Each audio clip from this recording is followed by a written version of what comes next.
So Taylor Tales. Yes. What got you into poetry? Who got you in? Was it Dash? Was it Energy in Lewis? How did this whole start? When did you start writing? Um. So initially, I've always loved to write, but poetry wise, I started in 2015. Um, when I started in 2015, it actually was a way that I could cope, and poetry saved me. I know a lot of people say poetry saved my life, but no, it literally um, saved me. Um, I started writing after I had my first suicide attempt. And when I was in the behavioral health, um, I just had a bad visit from my mom that day. And she triggered me a lot. And I just woke up crying and I just started writing. I just started writing from those tears. And when I wrote everything, I read it and I was like, damn, I wrote this shit. Okay. Yeah. I wrote You even that. impressed yourself. Yeah, I rarely do that, but I can imagine because I hate following you because it's a whole nother mood. Like I think I've done it twice, and like it's hard. The only way that's my second time I came up when I was like, all right, now that I'm all wet. No, but that was a long time ago. But so it was, which is funny. I don't hear much of the darkness end of your. Well, because it's funny. It wasn't poetry, but I wrote my first story in high school. It was this guy I had a crush on. And I just started writing about him, like the things that I wanted to do. And I was a virgin. And it was like, okay. But when I initially started poetry, it wasn't in erotica. Yeah. It was more on mental health. It was more about me talking about my anxiety, my depression, you know, the mental abuse from my parents. But then I just started getting like, okay, this shit is depressing. Like, it's like I don't want to keep performing, and people are gonna be like, "Damn, you're not happy yet." Yeah, Like, yeah, that is. I've always wondered with people like that because I perform because of the rush, and like I do comedy because even when it's a bomb, I'm still get that rush that you have to spend usually good money on good narcotics for. So that's my so when I see the which I understand the poetry. I get it. My mom's was published in our newspaper in Virginia when she was younger. She used to write poetry, so I definitely get it and been it's around good. it. Yeah, she gave up after she was like hit her 20s. She was in it for a while, but yeah, I just never could really see as like, man, are you guys getting the same rush? Is it because you're kind of letting out and you're allowing yourself to get into those feels that usually I guess I'm just making fun of those. I try to make fun of those feels as my way of doing it, and you guys get really in touch with them, Mm-hmm. and it's just kind of a mind fuck for me a little bit because I do it for the rush, and then it's kind of brings you down. I would think, Mm-hmm. but Um, I don't know. it's so it's kind of different as far as when I did write on mental illness. I started at Poetic Justice open mic.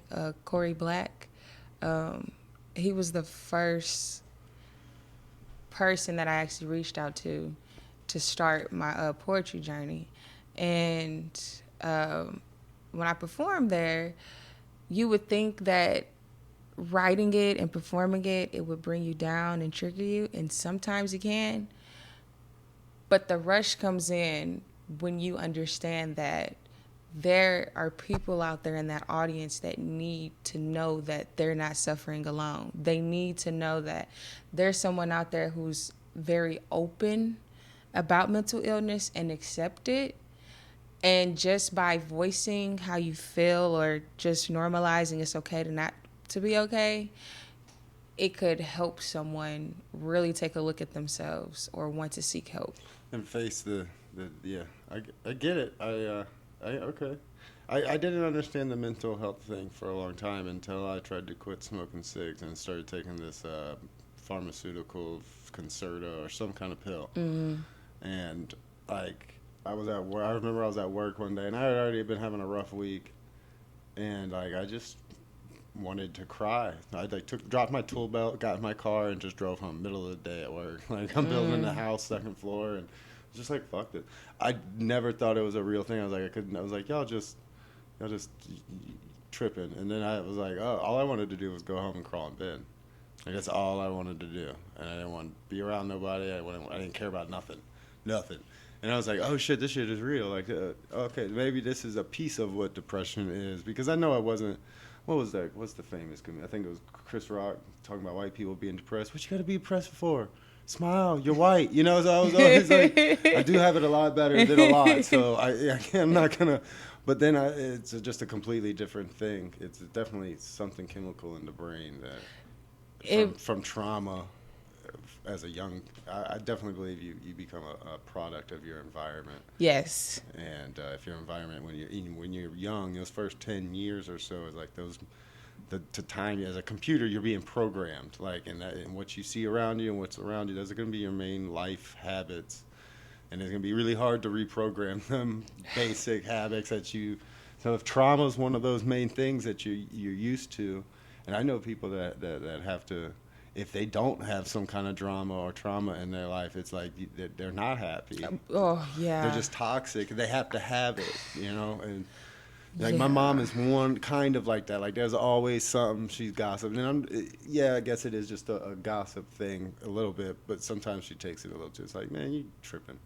Yeah, I definitely understand. I know people like that too, but I stay away from them because that energy, I don't want that energy projected on me, because some people will do that because they reflect on their lives and they get a kick out of pushing others down to make themselves feel better. They're not happy unless everyone else is upset and mad and pissed. Misery loves company. Yeah, hey, that's yeah, definitely.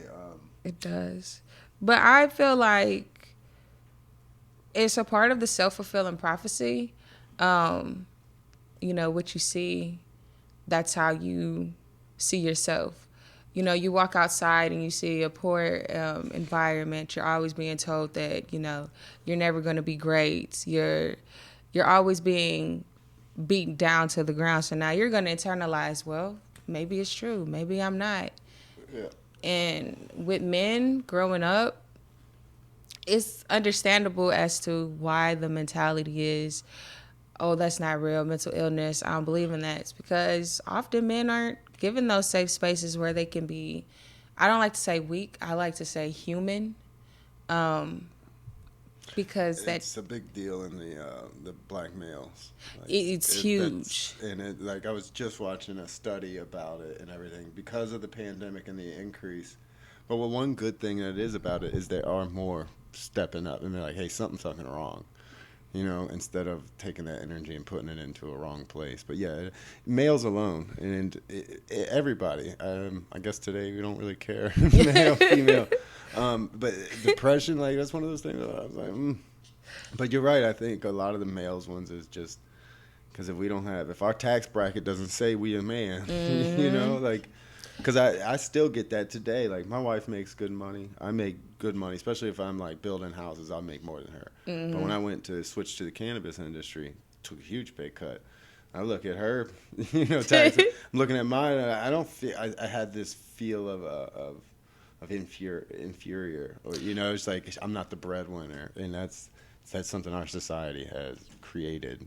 Yeah, that's one of those constructs that have to be unlearned, because ultimately you guys are a union, and as long as y'all have an understanding, but I really feel like there's too much emphasis on the gender versus the humanity. You're a human before you're a male. That's how I view it. You have emotions. You go through things. And when you're not taught how to process that, can be a lot because you're taught, be strong, get over it. You're Yeah. tough, be a man about it. Yeah. And it is huge in the black community. It's swept under the rug, but it has been a lot of light on it lately, and I love that. Um, Yeah, I remember my family, my uncle Jason. I grew up in a black family. My dad, man, I grew up calling dads black, and so my uncle Jason had a psychotic break, like jumped through a window, like thought his family was trying to kill him, and no one wanted to talk about it. No one wanted, like, because they are all 50s, 60s when this happened. He finally just cracked, I guess, and he had to go into a psych ward for a little while, and they just acted like it was like there was nothing, like, and instead of embracing it and be like, man, there's something there that we gotta deal with and help him through. It was like, oh, he's a man, or he'll. It's like, no, there's, and that. My pops is like that. I've never seen him upset or anything. Like, he never showed that. My dad's never even, like, he's going through stage 4 cancer right now, and he's still you can't tell he wears his he's a 70-year-old Army Navy veteran. He grew up in downtown St. Louis with 5 brothers and sisters, and he had it rough. Yeah. His dad died when they were kids from a heart attack. So yeah. my mom's only seen him cry once. Like, and that was when his mom died. So it's like, well, that's something he needs to, Yeah, some unpacking to do. Yeah, because you can tell when he gets wound up, like when something like his dog would pass. I think his dog passed, his mom passed, and it was just, you could see he was lashing out at everything and any little thing. Because he's a perfectionist too when it comes to like cleanliness and. Yeah, that's that. Yeah, he was in the Navy. That's that Navy mindset too. And you also have to take consideration of the times as well when people were growing up. I think one of the big things that help with mental illness is when you have an understanding with your parents. Because my dad is young. I'm 27 and my dad is 46. And he was the same way. He would always say, it's a lot of people out here who have it way worse than you. Or he'll say, it's in your mind, it's all in your head, you got to be stronger. And the older he became, he started to understand because we would talk to each other. I would open up to him about what's going on with me, what's going on in my head, how your way of thinking, I understand it and I respect it, but you have to be more open-minded when it comes to this. And when he started to, because we had a long conversation before, like hours, face to face, where he was just telling me everything about growing up. And it was just so respectable. And I understand why he would tell me you have to be stronger, because when he had me, he was 19 and he was trying to finish ITT Tech. He was trying to make money because my grandparents were going through a divorce, so he was the man of the house. So he was trying to make sure that he was helping my grandma out around the house, making sure that he was doing good in school, working on top of that, multiple jobs. And he did run the streets too, but he had to do that so that he could provide for me. There's been a lot of, I understand having to hustle. Like, people look down on somebody that does what they have to do to take care of their family. Like, I was just having this conversation the other day with somebody that was like, the drug dealer, it's your drug dealer, you can't trust him. I was like, man, the most trustworthy, kindest people I've ever been with was a drug dealer or a hustler. Like, they reach out and give some, the needy something before this pasture over here, like, just like that has nothing to do with it. That's the way they're making ends meet. In my eyes, that's all it is. Like, because I hustled for a long time, got locked up multiple times for it. And like I said, anytime, I said it to the judge finally one time. I was like, I ain't doing nothing wrong. I was running a business. I ain't selling nothing to no kids. Like, these were grown as lawyers, doctors, and shit that wanted some cocaine. I fucking gave them some cocaine. It's like that I got probably eventually it came from one of the government agencies that brought this shit in. I was like, so you do what you have to do, Your Honor. But I was like, I had to make money. You guys ain't got enough jobs on this beach for us. And then it's like you have to look at the motive behind it too.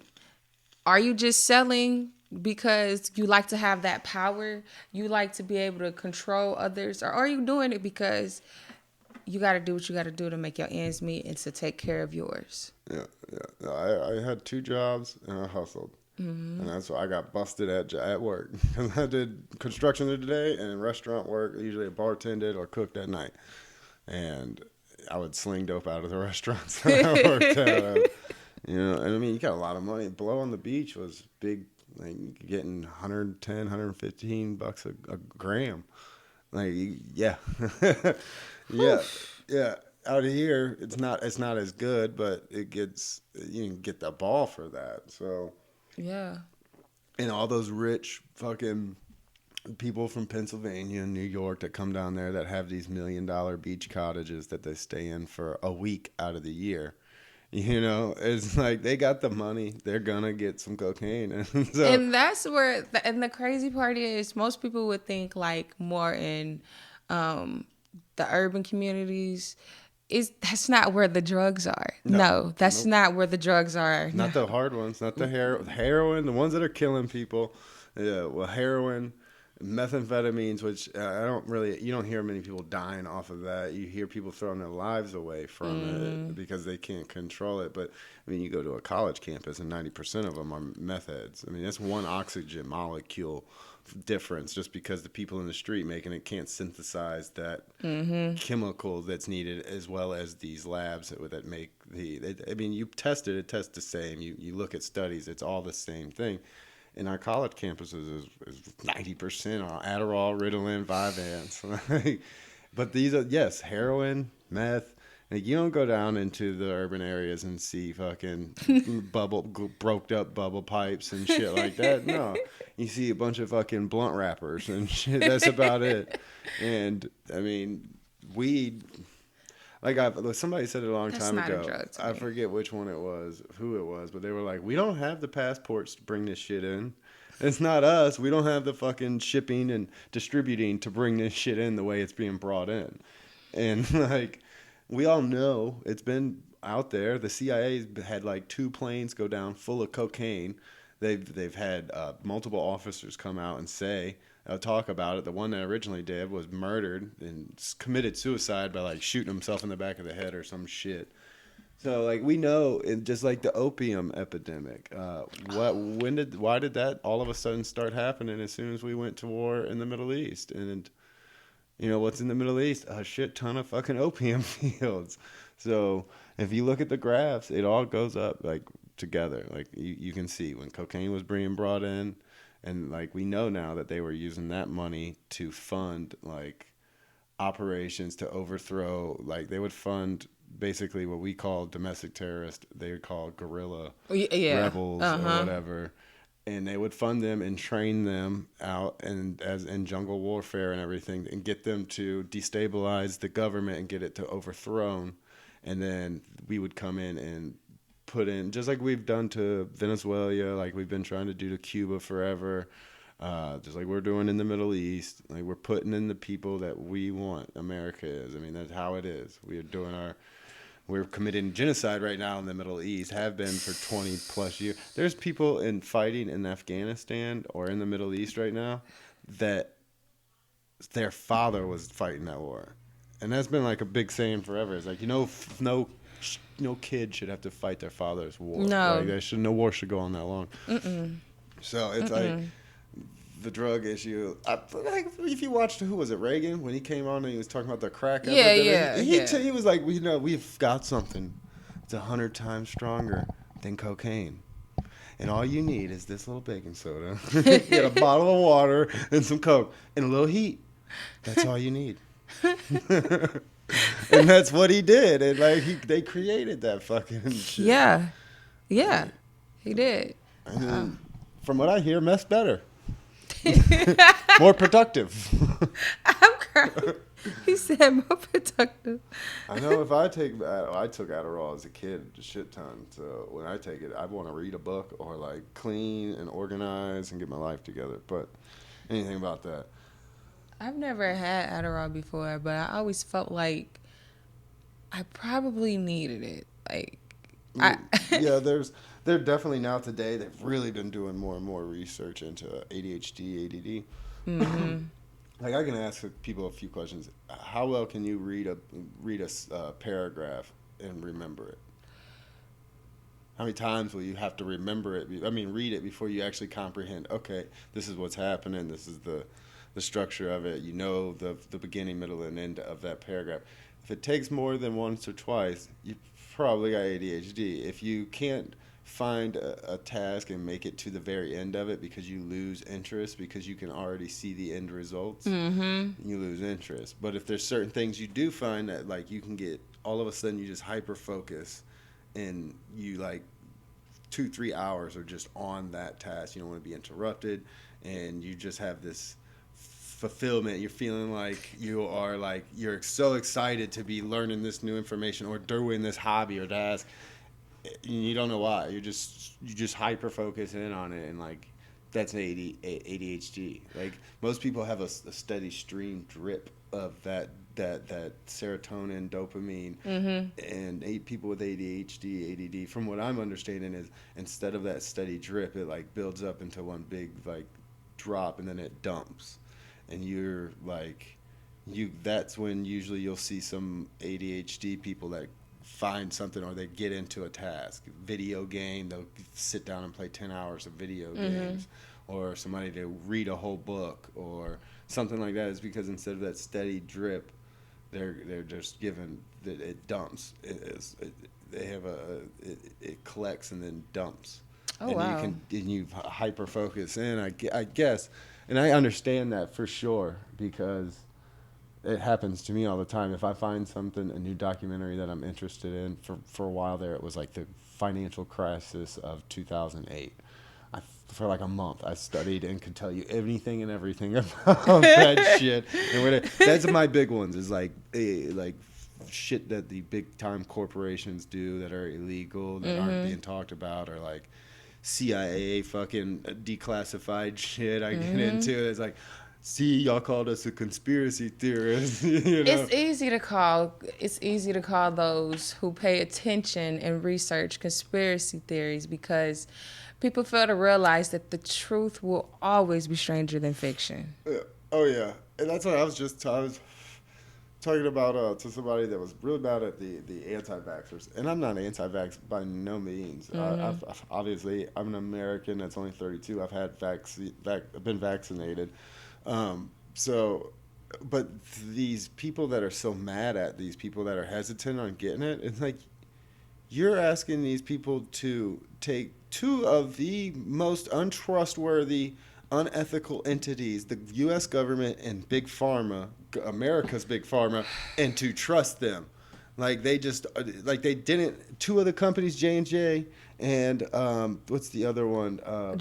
Johnson and Johnson and Pfizer, both had a huge part in the opiate epidemic. Big, huge part in it. They spent millions, if not billions, on really saving their asses. Luckily, the Sacklers took the biggest hit on that one and got, I think, some jail time and a big fine. But they still got fined millions. J&J, or no, Pfizer just settled out of court for $350 million for getting, they monopolized the EpiPens. Oh. And jacked them up like 600%, the prices of them for no reason, just price gouged it. Mm-hmm. And but they paid this $350 million, made billions, so it was just worth it. It was worth it. They didn't really. They're still in profit, but they're not going to lower the price. They're still going to keep it that high. That's how our government works. I'm not surprised, but it's. There's a guy, Steven Donziger, that got Castrol, which is now Chevron. In Brazil, they had, I think it was Brazil, they ruined a bunch of the fucking natives' lands, causing all kinds of health shit, and just left it after they were done with it. I mean, destroyed this place. And they, court found them guilty in like a $1 billion settlement. So what they did, and this was the Brazilian courts or whatever, I forget exactly where it was. They come back here because the lawyer, Steven Donziger, is an American lawyer and he's an environmentalist and everything.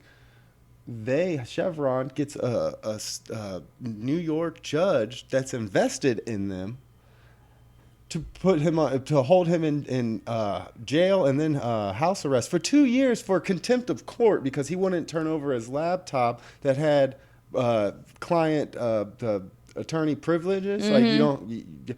And he wouldn't turn that, so the judge gave him this bullshit attorney-client. I mean, contempt of court. No one's ever been held in jail or on house arrest longer than like 15 days because of a contempt of court. He was held for 2 years Jeez. because, and they overthrew it and they refused to pay the $1 billion settlement. Even after Chevron, they are the ones that wanted to have it tried in Brazil. And they were like, whatever they decide, we'll. But once they lost it, they were like, nope. Went to America, paid off some judge, and so he's like Fifth Circuit Court somebody he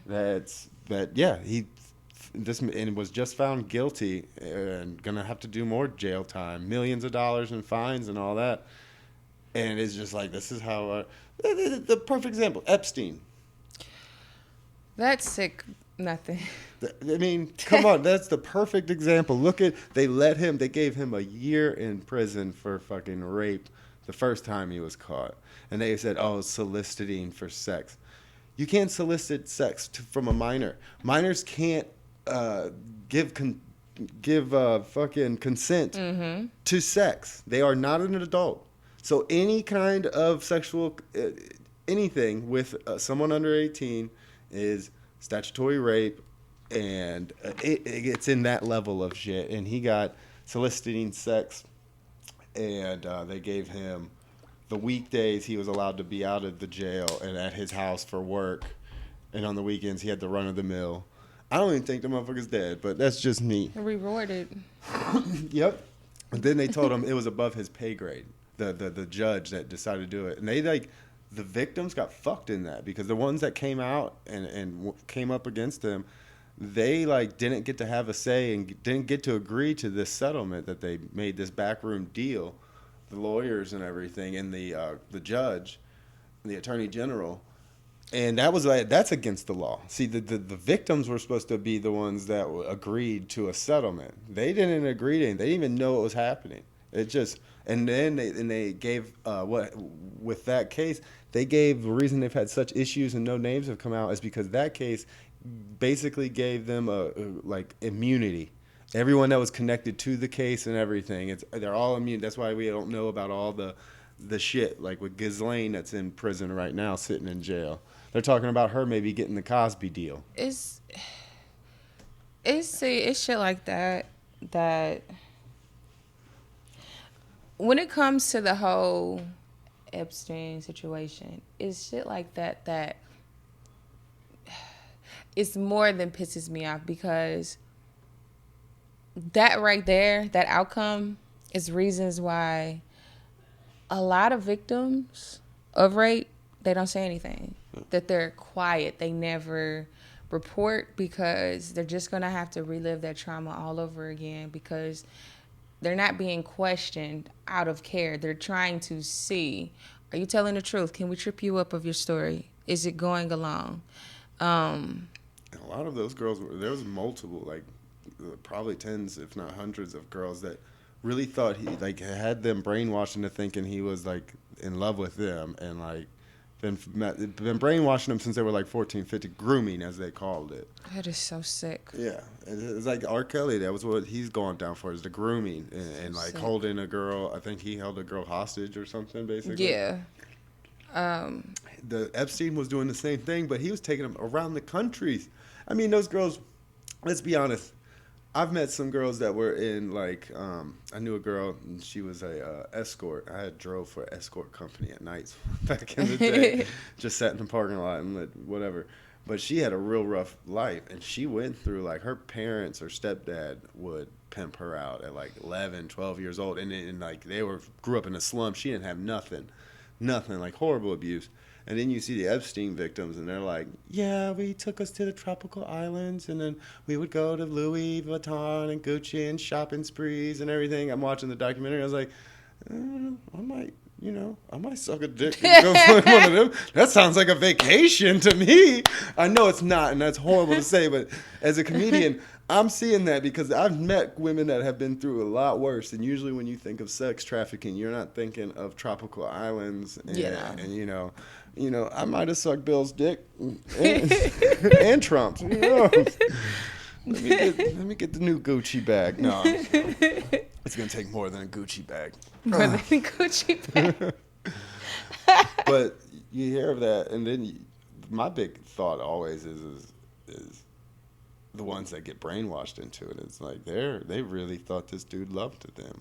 Like, I mean, look at the age. It's like, what do they know about love? And if you see, because one of the big things that, I don't want to say like a love language, but I know that man did not love him, but someone young looking at that, when a man shares his resources. And he got them it was usually poor girls that needed the money, or girls that were like, what was it? Group of the girls were artists, and he was connected them and getting them apprenticeships with big time art people, and that's how he controlled them that way. Like manipulation. Yeah, I think Harvey was doing pretty much almost the same thing. So wasn't he like giving movie deals or something? Yeah. Which that's a gross looking motherfucker. Like. I mean, at least R. Kelly and Epstein, they're not fat. I'm just saying, if I had to pick out of 3, I'm going with R. Kelly. He's probably got some girth. What's that game? What is it? Fuck, kill, or marry? Oh, yeah. Marry and Epstein, because I want billions. I want billions. Weinstein, I don't know. Hollywood doesn't interest me as much. Like, even somebody that wants to be a comedian, like, I couldn't see myself being that guy that's like moves to L.A. or New York and lives that scene, because I really don't like people like that. Like, no, especially fake people. Like, that's the word. I can't stand that. Fake people and really drunk people, and I feel like that's all that's out there in L.A. I think that's one of the hardest things about being an artist is. You have to always think when someone is coming into your life, are you being genuine, or are you trying to use me for something? Like, are you trying to get a leg up? Are you seeing the path that I'm on and you want to be a part of that path, acting like you're a friend or you have good intentions, but you want something from me? I think that's one of the hardest things about being an artist. Oh yeah, I could only. Yeah, I was just talking to not Purdy, Precious, not too long ago about that. I was like, I was telling her she needed to get a manager, and talking to her about it. I was like, but you need that to be somebody that you trust and that really believes in you. Mm-hmm. That's only got your best intentions out for you. Your manager, everyone thinks a manager is a much bigger job than it. No, manager's the guy that manages all the groups of teams that are around you, your marketing team. They're the ones that are organizing it and letting you just focus on your performing, while your manager believes in you and is pushing you, but is also keeping you level. Like, all right, you get too big of a head, or you need to get out of this rut. And then they're also taking care of transportation. The people, like, they're the ones that are calling those people to make sure transportation is going to be here, making sure fucking makeup is going to be there. Those teams, they don't have to know how to do it. They just need to make sure these motherfuckers are on their shit and are scheduled right. I can't wait to get to that status. Shout out to Precious J. She's hilarious. Her and Tommy's kids are gonna be just fucking, like, they came out with a mic in their hand telling jokes. I wonder if there's gonna be a lot of pressure on them. Probably, because they got 2 funny ass parents. Like, 2 funny ass parents. Yeah, they're hilarious. Yeah, Tommy cracks me up. And what I really like about him is he don't care if they're brand new at it or been doing it. He's supportive, and I like that. I see a lot of egos. That's, I think, another big issue in in any artist's field is egos. Yeah. Especially once they get around like each other, groups of them. It's real bad in the comedy. Like there's certain clubs I don't go to just because of that. Just because I don't want to be part of that scene, and I'm not because I'm not the type that's gonna listen to you run your mouth on Facebook. Yeah. We're throwing hands. Either one. Yeah. Well, I'm getting my ass beat, or you getting your ass beat. Like, I don't do this. I don't even have Twitter, bitch. Where you at? Like, fuck that. I had to say that shit up during the whole COVID thing when I first started because I was gonna do shows out here. And somebody was running their mouth like they was tough, and I was like, "This motherfucker wouldn't say that." Somebody said something to me about it. I was like, "Yeah, they wouldn't say that shit once we get out in public. I bet you." It's like because I know these people. They just look at their feet when I come around. They just look at that. Oh my goodness. Now, I'm not saying I'm bad because I believe you. I've had my ass kicked probably more than I've beat anybody up. But damn it, I'm gonna swing. Well, you stand for yourself, so you protect yourself regardless. I don't want to get in no fight anymore though. That headache. I don't want that headache anymore. And then I got little long hair. People always grab that. You get swung around like a little bitch. It doesn't look good. All right, you don't look attractive. Getting swung around.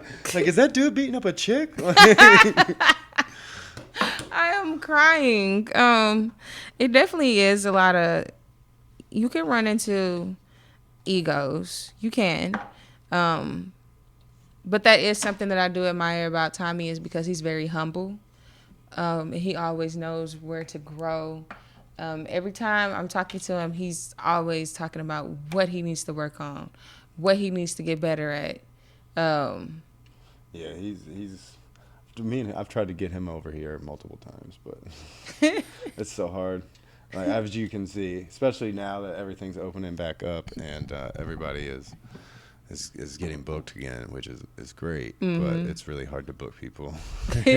I've just started reaching out again to people because there for a little while I took off. I've been working on upgrading the system. Like, I've got the audio all set up. I had cameras, but they weren't as good.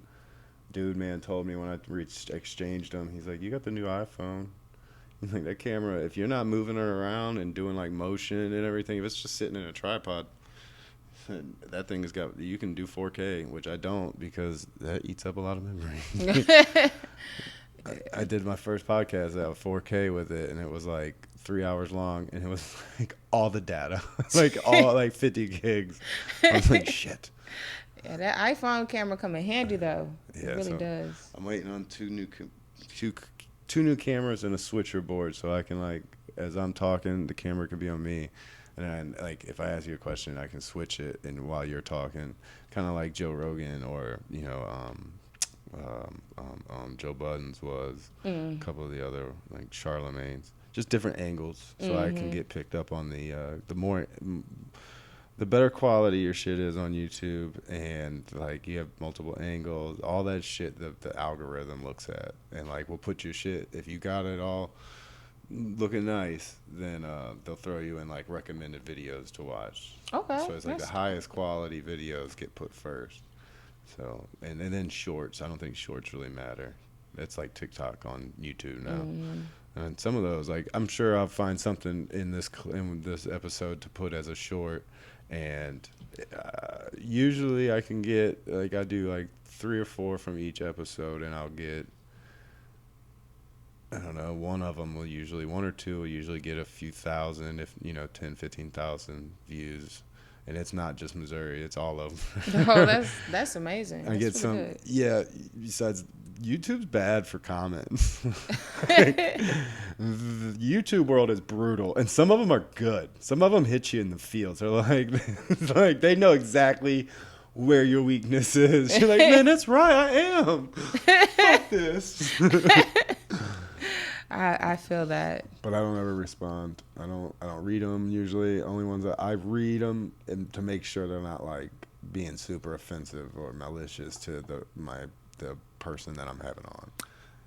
That's understandable. Yeah, as long as it's not like homophobic, racist. I haven't come across any of that yet. I don't know how I'll handle it. Like, my real dad's gay. My other guy I grew up calling dad's black. So I've never handled the racism too well. I was that guy that's like even the black people were like, hey man, you're kind of overreacting. No, I You remember. didn't have to burn his grandma's house down, dog. I remember that saying that to you when we was at Word Up. Like, I can tell that you grew up around. You grew up around I us. was pinky. He ain't pinky pink. No, I could tell. I was like, you're definitely more comfortable around us, and it's like you learned how to have some couth real quick. Real quick. I think it's funny though when I like bringing the comedian. Like when COVID first hit, Word Up was the only thing going on, and crowds are different. The Funny Bone crowd and the Word Up crowd, two different crowds. You can make the Funny Bone crowd laugh anytime. They're there to laugh, and everything for some reason is funny to them, like the back door. Great places to do comedy because you're guaranteed laughs as long as you've got you're set up straight and you got actual material.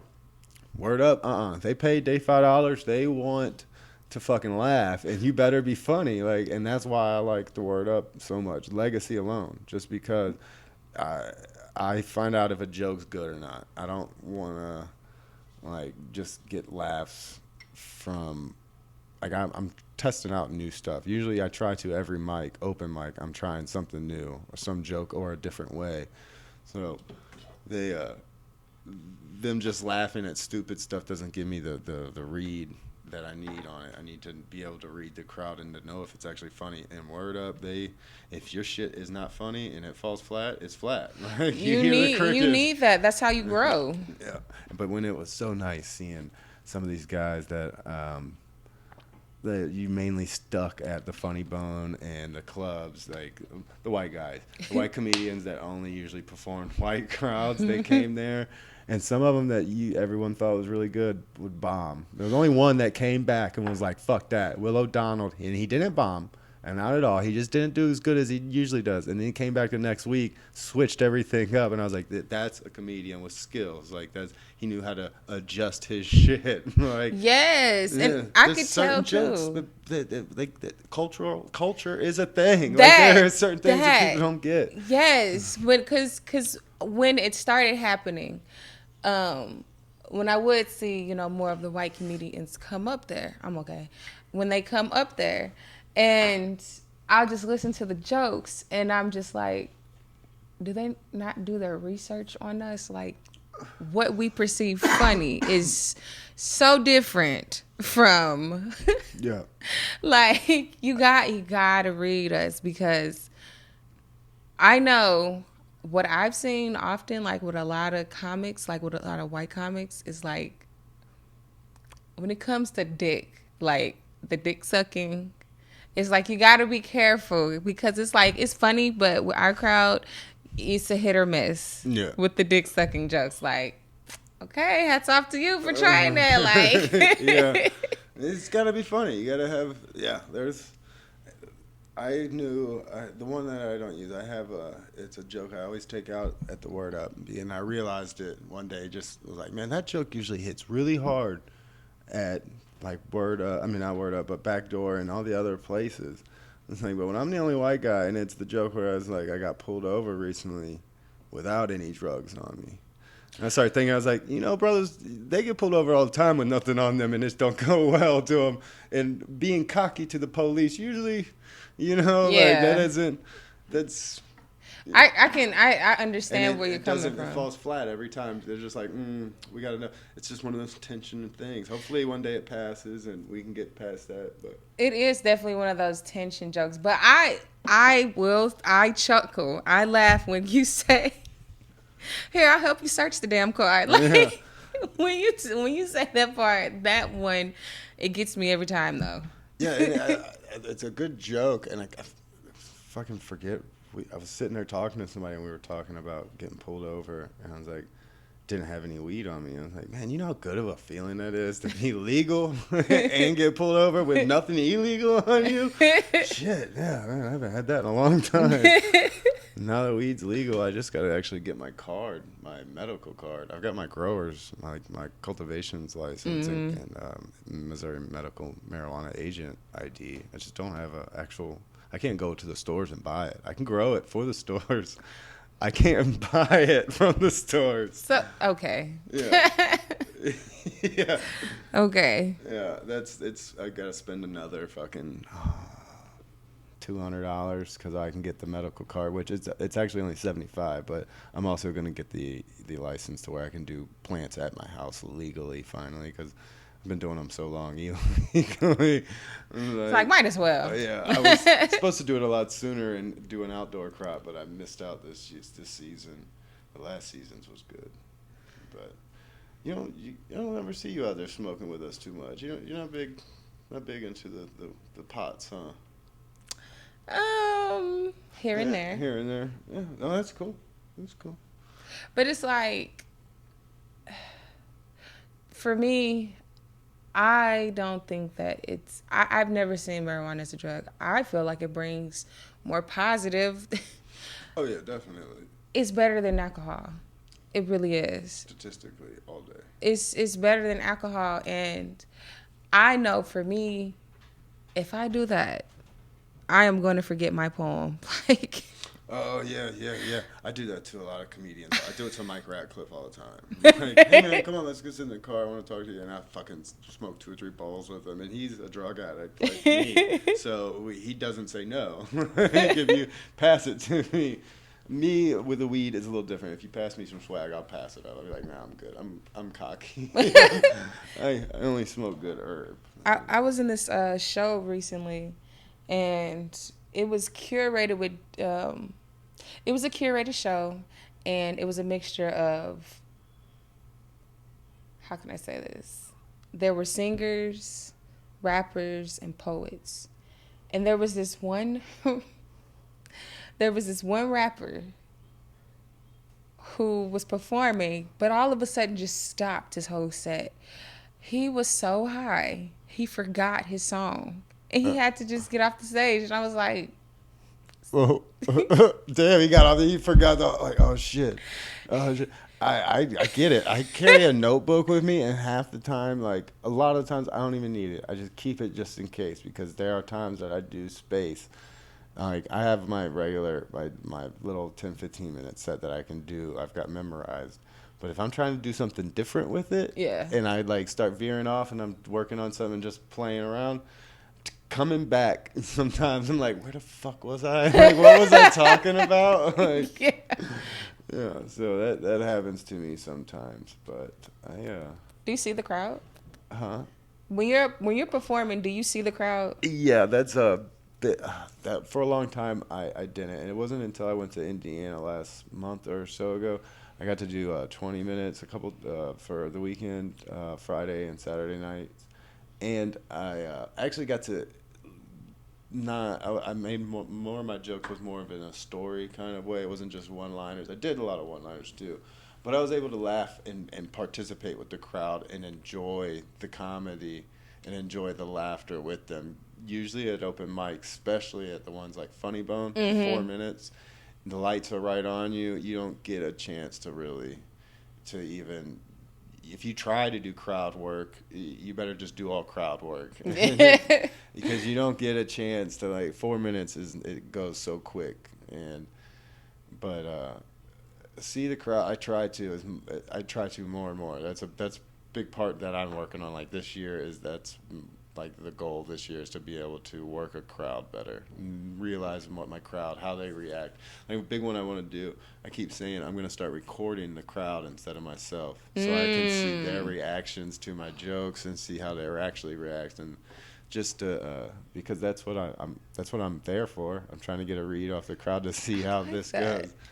So I like that. You may not want to. Lewis calls. You might catch a couple people in the back fucking jerking off or something. Lewis will call people out. He says, he'll say, when she performs, I watch the audience, and I see men do 3 things. They'll lean forward on the table, or they'll put their hand in their lap, or they'll just say "fuck it, no hands," and just put their hands up on their head. Those are those proud ones, you know. They're like, yeah, look at it. Yes, it's hilarious. Don't let a couple be there, cause if a couple is there and a comedian, I do love when comedians go after me. I love it. Because they'll say something about me, or they'll call someone out in the audience. And it was Jay the comedian. He called out this dude, and he said, "Now I know it took everything in you. You couldn't look at her while she was performing. You know you couldn't look at her. You had to just keep it cool, keep your eyes down, brother. I saw you struggling over there." There's this old lady right next to him. Yeah. He said, you know what? I'm gonna go get a drink. You want a drink? You want a drink? Definitely. Shit, there's a couple. I bet you get those younger guys in there that they probably uncomfortable. They don't know how to. Because I remember my first time here, I was like, oh shit, let me get a seat real quick and sit down. No, but it's one of the first erotica poet that I've ever seen. Actually, we did back on the beach. There are not many poets. And it's those hipster coffee shop kind of. Oh poets, yeah, you know? I know what you're talking about. I tell a lot of people about Word Up, and I'm like, it's a mixed mic. There's a lot of poets there too, and they're like, oh, I'm like, no, they're not like that poet. It's like these are real poets. Like these guys got fucking bars. They're just, this is like rapping to me. Like poetry's a higher form of rapping today in my eyes. What you guys are doing at Word Up, like, was it I've Been a God? Is that his name? I think I've Been a God. Yeah. Him and a couple. I can never remember the names because I'm such a stoner. Louis Confliction. Louis is just all around talented motherfucker. Yes, like, he I don't know why is. he is where he needs. If he was anywhere else where there's a real scene of entertainment, he'd be doing something. Like he should be. He could be at any club. He's probably one of the best hosts out of all the comedians that I've worked with or watched, and I'm already been up and done over 150 mics just this year.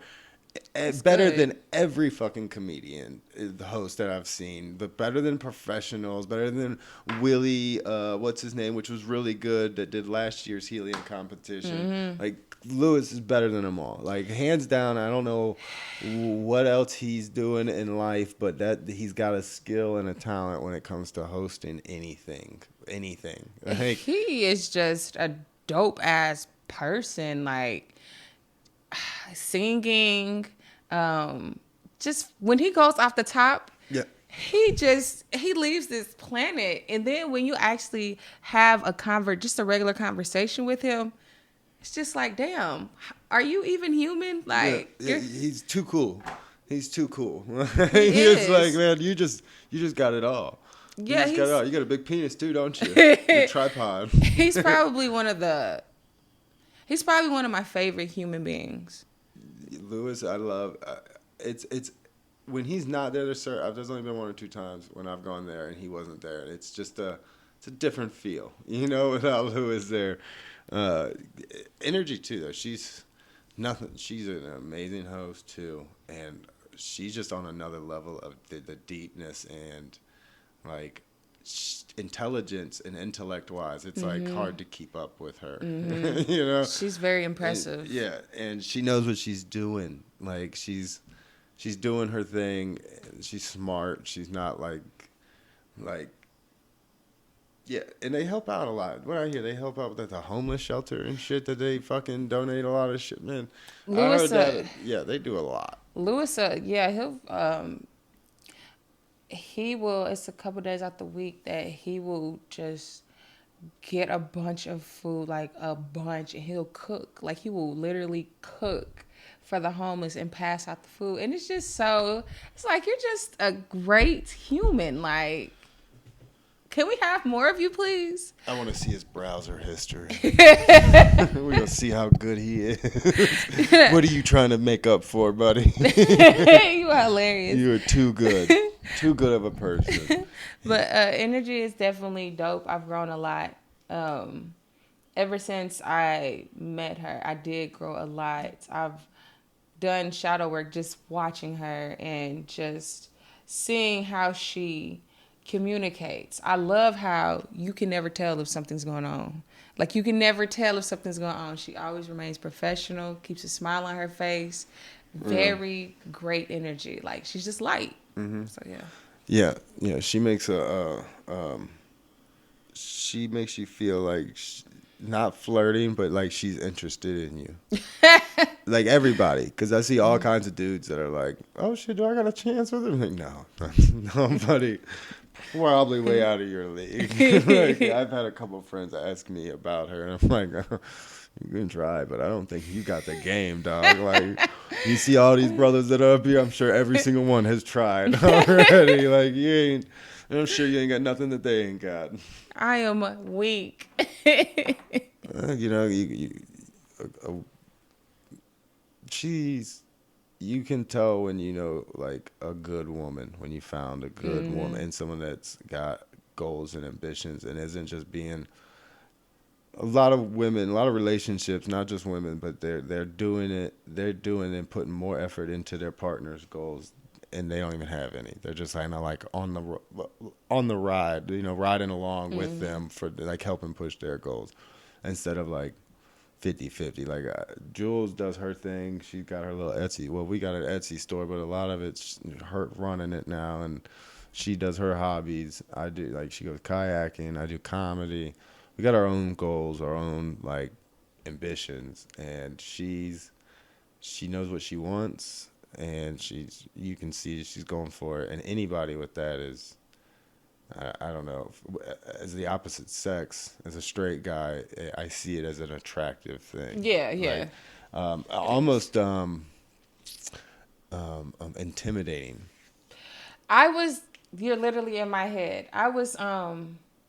It can be intimidating. What was his name? Zach. You remember the comedian Zach? He's from New York. Like he's there for the Yeah, summer. yeah, He's yeah, coming yeah, yeah, back. yeah. I really liked Zach. I Yeah. like him too. He's coming back. The I rem- Hinju. yes, Yeah. him. Yeah. Yes, I remember having a conversation with him, and it was about like he would tell me how he likes my work, he loves my poetry, but he won't follow me on Instagram. And I asked him, well, why won't you follow me on Instagram? And he said, because you're intimidating. And I said, I'm intimidated. He said, yeah, you kind of scare me. I said, me? I'm really sweet. He said, yeah, you are. It's just for you to know what you want. Yeah, you're a woman, not a little girl. And like you with your poetry and what you talk about and you know, it's like I don't think I can handle that. Like she would be disappointed in me. I get it, right? I get it. I know I'm right there with them. Like it is something because we're not used to it, especially me. Like today, it's a little different with the way things. It seems like the women are becoming much more sexually empowered. Which is great. It's very like that's even bigger turn on for most men. For men, boys that insecure.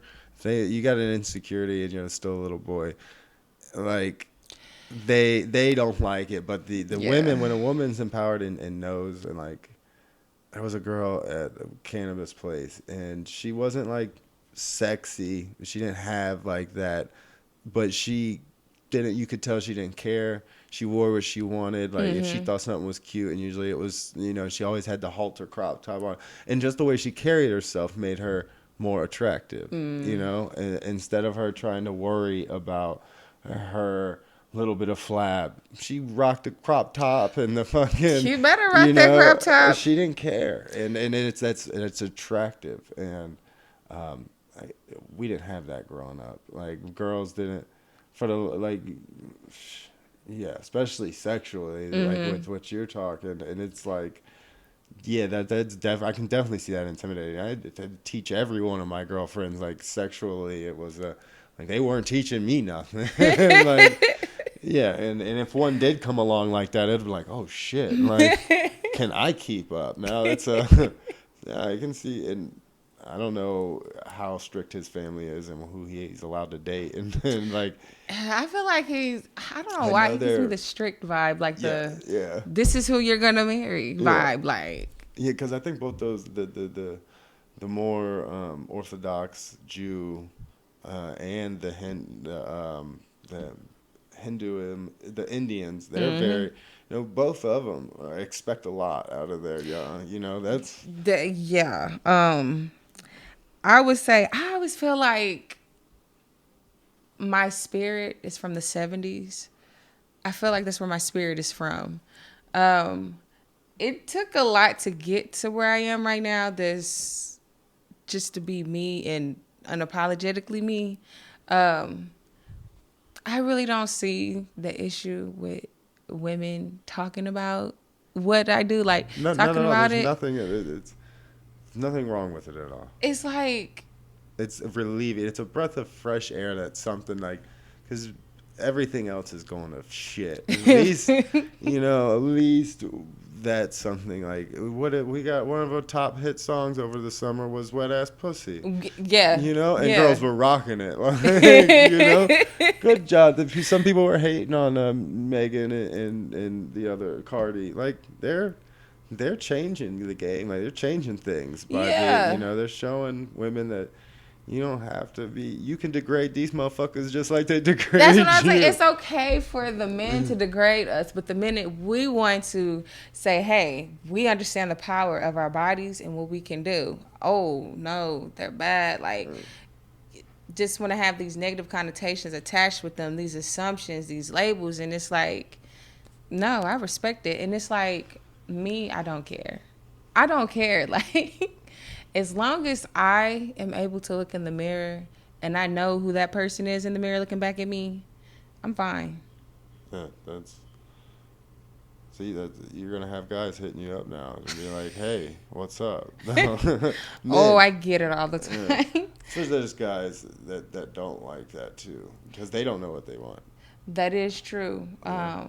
Big thing is I think you got to learn how to be happy alone by yourself before you can be happy as a relationship or a team or anything. If you That can't be part. happy alone and with yourself, how are you gonna be happy? Someone That else part. can't make you happy. I think Will Smith said that shit. Good job, Will. Jada fucked up. I am big on that part. I am big on being happy with self. Like when I go places, I'm always I'm always covered when I go Yeah. places. Because I know people. And it's like I'll go places by myself all the time. I'll take myself out on dates all the time because it's like I know that I'm a good time. I know that Yeah. I'm awesome. I have fun with myself. Like, and if I'm so busy worried about, oh, I need to be with someone because they're distracting me from what I really need to work on with myself because I see what I need to fix in me and them. That's where a lot of people mess up when they get into relationships. They this codependency that they require. And they often remain stagnant or behind on themselves and they can't figure out what's going on because they haven't taken that time to be with them and actually love themselves. Yeah, that's you can't be without knowing why you. How can you know why someone loves you or trust? When they say, "Hey, your partner tells you that you love them." If you don't even know why, if you don't know why, like it's like why, like, I can see why it causes problems. I can see people like, and I see a lot of people that are like that want to fix too. You see, it's usually women with men. They get the worst kind of man thinking it's a project and he can do better. But it's a lot. There's men that do it with women too. They pick up them and their kids trying to turn a hoe into a housewife. And it's like, it happens on both ends. It does. It's If because you we're with a not. jailbird, you with a jail. Like, expect them to be in and out of jail. Like, It's because I think it's a lot of unlearning that has to do. Like me personally, I had to tell my dad. I was talking to my dad about this. Me and my dad are really close. yeah. Um, I was telling him how that ride or die mentality is toxic as fuck. Like that shit's toxic. I understand you have your partner's back, but that ride or die shit, like I'm gonna love you regardless if you're hurting me or regardless to if you're constantly beating me down because you don't love yourself, I'm gonna still work on it. We're gonna get better, we're gonna get better. But really you're draining yourself. Oh yeah, then they become one of the energy vampires. They Yes. just sucking the life out of you slowly. Yes. Yeah, I've been in those relationships for sure. Like they're the miserable ones, and they just want somebody to be miserable with them because they love the company. Yes. Where you're almost raising a person, not actually living. You're not living, you're raising an adult. Yeah, Yeah, I'm never doing that again. yeah. See, yeah, no, I dealt with that, and that was the girl that broke my little heart too. Like she was younger. I had a full time job. I was trying to, but she was always messing around. She was always messing around, and I was messing around too. But like after I caught her, it was kind of hard to like for a long time to trust a chick to be in a real relationship, like they wanted to be like what's that called, monogamous? Yeah. Yeah. See, Yeah. I've always looked at it when we lived together, and I always thought like, man, if they coming home to you and they're still. If some shit if they got drunk and some shit goes down, some shit went down. Like she don't remember his name because I don't remember her name when that shit happens to me. It's not a big deal. Now, if they're out there flirting and setting dates up and shit, that's building a relationship. That's not just you had you were horny. Like Yeah. that's having emotions connected to it, and I couldn't. The intimacy part of it. Yeah, yeah. Fucking is fucking. That's nothing. I get it. After you be with the partner for so long, it's like, okay, I understand. Like, there's only so many ways I can throw this thing, you know. What I'm saying, but I'm sure it's like that with a lot of other people, and I see it more and more. Like, I see TikTok all the time. There's like these couples on there, and dudes and chicks. You don't see many dudes that be like letting her, bragging about that, but chicks be doing that all the time nowadays. Which it's a good thing to see too, because for a long time there's been a big debate on monogamy. If humans are monogamous, that's something that we've like programmed. Society is programmed into us that's not supposed to be that way. I think I'm in the phase where I'm still in learning. I'm open. I won't knock something. Um, I have been taking a look at monogamy and poly. And Like I said, I don't know them all. I just know like monogamy is one person, right? mm-hmm. Yeah, I feel like people that have my opinion on that is people like that have to have that and couldn't be even open minded to the thought of anything but that. I'm a little insecure somewhere. It's like, because you're taught, since you're a kid, you're taught that. You're taught you're gonna, you're gonna fall in love, you're gonna get married, and you're gonna have that big wedding, and y'all gonna have a bunch of kids. You're taught that in cartoons. It's everywhere. It's in songs. So, because I have often looked at myself, I like to do a lot of shadow work on myself, where it's like I'm with someone, I'm browsing, but I'm not shopping. Like I'm not dead. I still look like I'm looking, but then I'll question myself as to like, whoa, now this particular person, I'm having a massive attraction to them. What is going on here? Like, what is that? Like, what is that right now? And I'll ask myself, it's like, is it really? Does it really like? Are we wired to be with one person because we want so much out of life in general? Food. We can't even make a decision on food. Right. So it's like. And you're making this sexual. You don't see very active. Older people aren't the most sexually active. Like old couples that you've been together for 30, 40 years. Mm-hmm. You're not thinking. They probably got the same Viagra script on the fucking countertop since the 80s or 90s or something. They're not very sexually active, and I think monogamy does kill sexual activity as far as, because you get bored. I hope my wife is still seeing guys come into her work that she, like, is checking out. Like, I hope she still has that. Like, That because God, that's a horrible life if you only one person, like, especially nowadays with the what girls are wearing. It's like But there's no it's feelings. There's no feelings. Like I can honestly say, I can look at a chick, and it's I don't know if that's there doesn't have to be any feelings. Like I can find someone attractive mhm. and either sexy or beautiful or naturally pretty. Like I can do that without there being like I don't without wanting a relationship at all. You can flirt and not want anything back. That Yeah, no, yeah. I can fuck without wanting anything back without even I don't even need the name or number. Like, That's but hilarious. that not everybody could do that. Like most of the time, one of the people in that relation part, that one night stand are hoping the other calls the other back.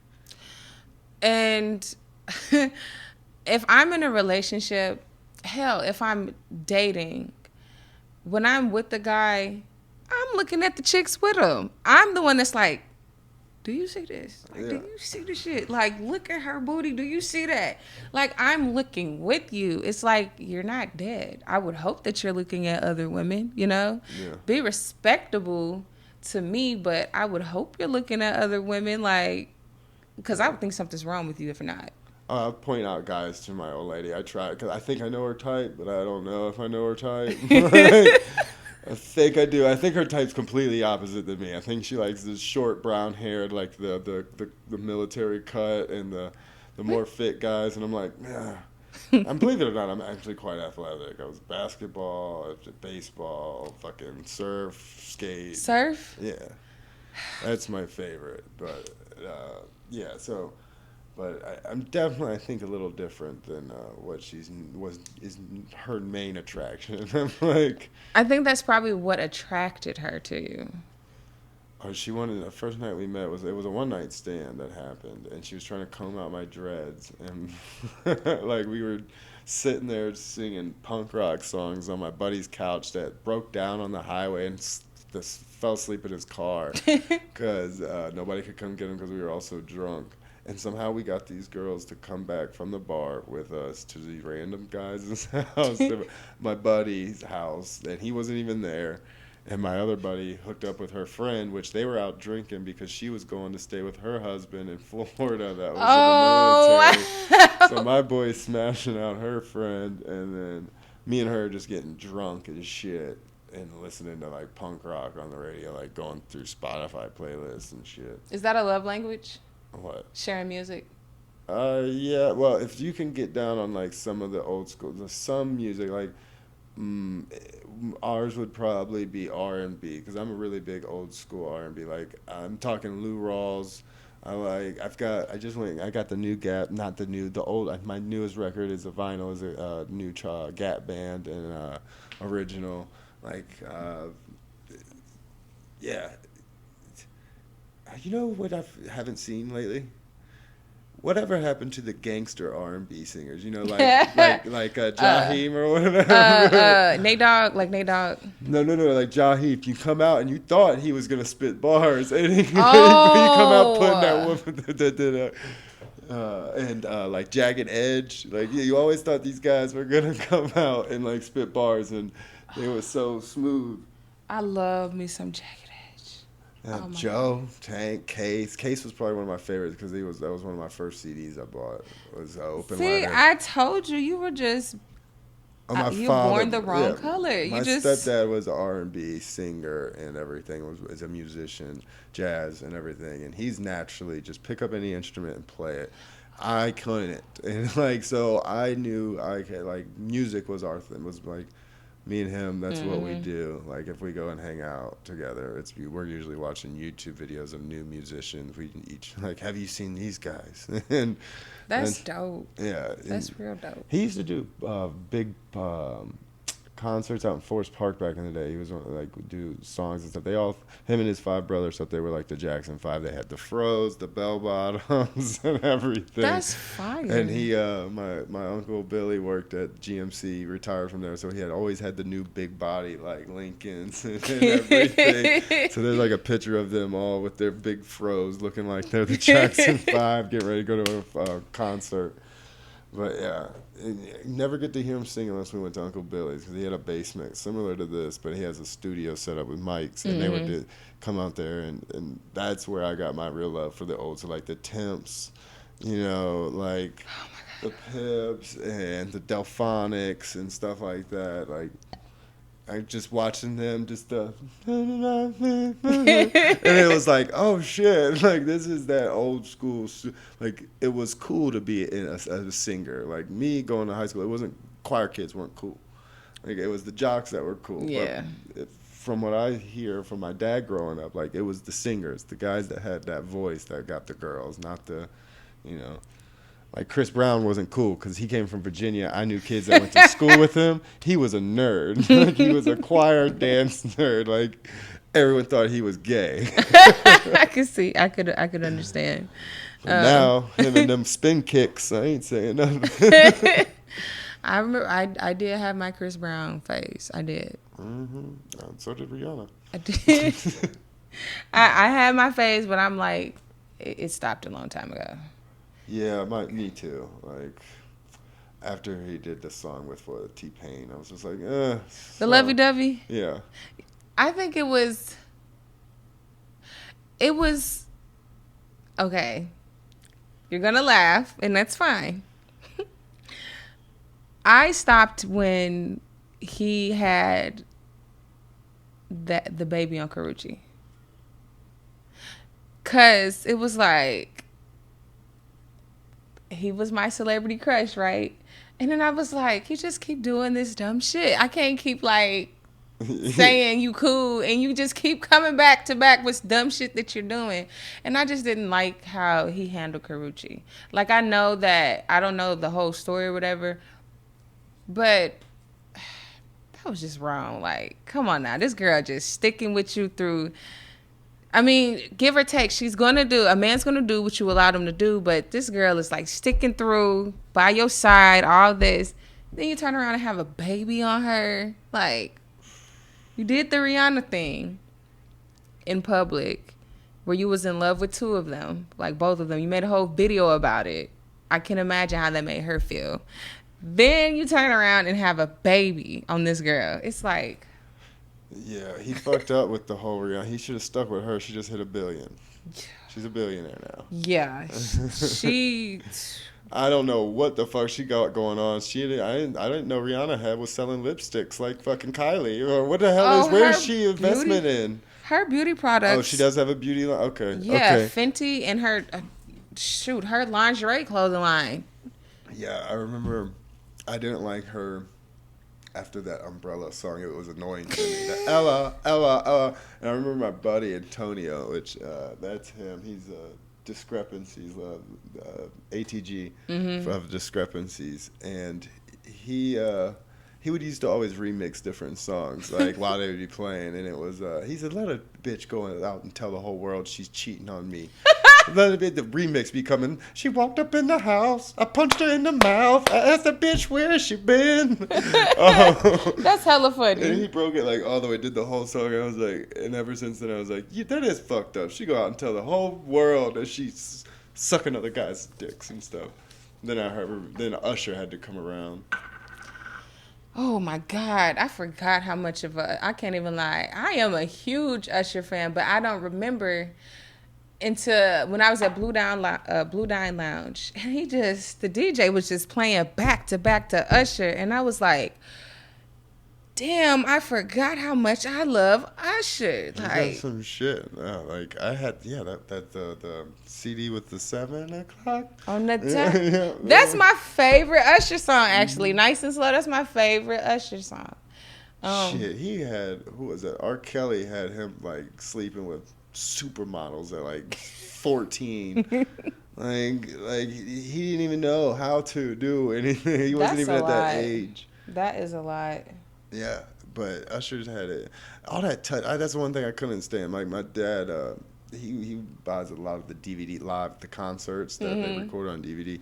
I just couldn't. I couldn't get into the whole. Always had his hand up and holding his shirt up and touching, rubbing his abs. It's like, we get it. You got a personal trainer.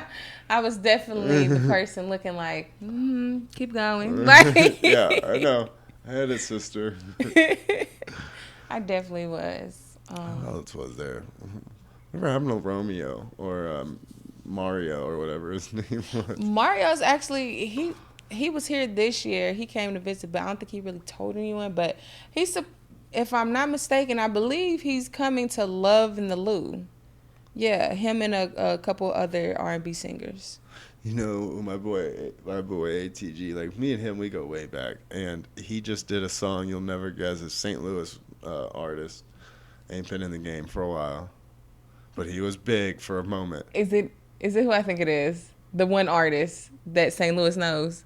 Is it Nelly? No, it's Chingy, the other one. Chingy. Yeah, he just released a song with him. Chingy. Yeah, Chingy, and it's messed up because I think my boy does great, and ATG's shit is great, but there's another one that's in there. I think his name's Preach. That there's 3 rappers, and Preach's verse, it just makes both of them like, it's like, oh shit, like that dude was coming with some bars. Oh. Like I don't know, I've never seen the Preach guy anywhere else. I've asked Antonio about him once, but it was just in passing. But yeah, they just did a song, released a song together. Antonio's dad used to be in a rap group with Chingy when he was calling himself H Thugsy because his name's Howard.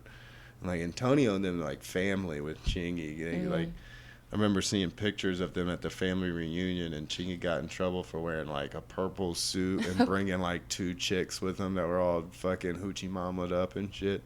His grandmama said he sold out, called him out and shit. That would have been something to see. He would call the house and ask for Antonio's mom. Be like, put Mary on the phone. Who's this? This is Chingy. He said, shut up, this is Howard. I heard your latest song talking about playing basketball. You can't ball. But they put a song out. I was like, damn, because Antonio's done some shit with discrepancies, but his solo shit, he hasn't really done too much. He's got an album or 2 out, and he's signed with En Vogue. But I think they just signed him because they wanted his rock group. Because the metal band, I don't know if you know the discrepancies, but they're like heavy metal, and Antonio's like a gnarly rapper with like lyrics for days. Like sometimes I just listen to his shit and like, how did you think of that? Like, what did do you have like an encyclopedia or something, like a fucking dictionary next to you? Because the words sometimes at these, like the same thing with y'all's shit. It's like, how did he put that together? I definitely like wordplay a lot. Did he do? He did a lot of wordplay. Yeah, he really knows how to, like, he's very big on that. Like he hates the mumble rappers that are out there and what's happened to the rap game. And I've been saying it from the day one. Like it's Lil Wayne's the one that's created this fucking shit. I think he paved the road for the mumble rappers. Yes, the Carter one was decent, I guess. Millions of fans love him. I don't, and I think, you know, he got so much fame and so popular at one point to where he could just say anything at the end, and it was like, oh, that shit's great. It's like, no, it wasn't. It didn't even make fucking sense. And then it just evolved into these motherfuckers that are like just making noises. They're like making noises. Yo, blat, that one's mine. Like that's what I do. I think Andrew Gaffigan tried to joke about that one night. He was talking about, what do these guys patent their sound effects? Like blat. Like, yo, that's little swerves. You can't say that. Like Andrew, isn't that the one? He like has a baby face and like yeah, the little college kid. Yeah, I know. He's funny.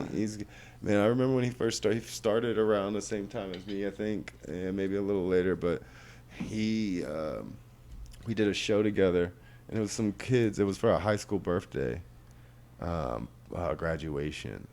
No, yeah, high school graduation. So it was like kids his kind of age and everything. He was a little bit older. He kind of bombed, and then we did another show or the competition or something, and he just like within like 6 months, fucking 180.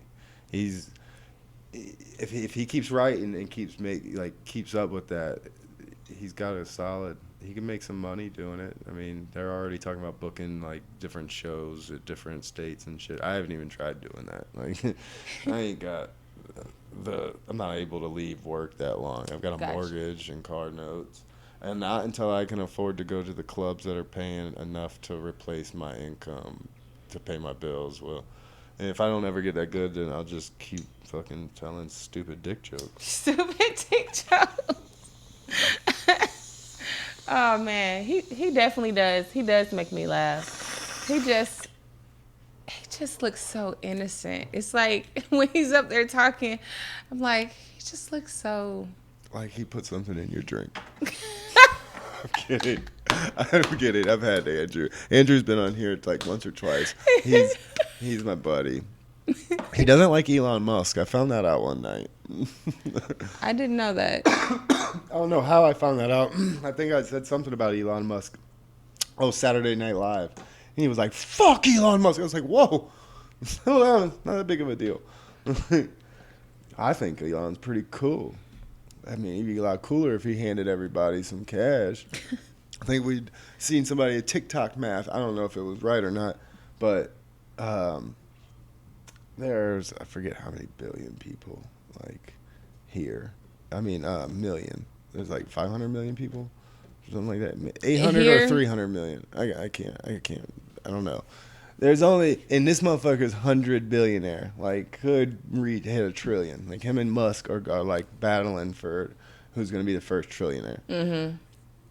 Bezos could give everybody a fucking $1 million in the country and still be a billionaire. His money wouldn't even be affected. The amount of money he made during COVID wouldn't even be affected. Like, he would still have the wealth that he had before COVID right around there.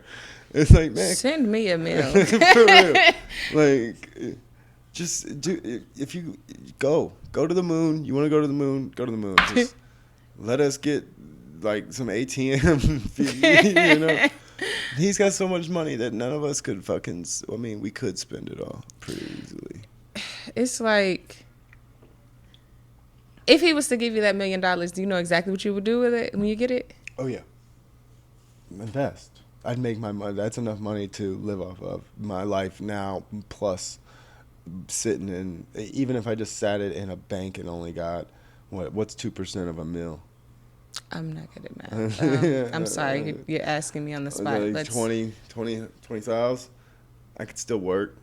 I could still put in a little 1 or 2 days door dashing a week. That's you know? True. And that's all I need for my That's week. true. You could Uber like probably a couple days to be like.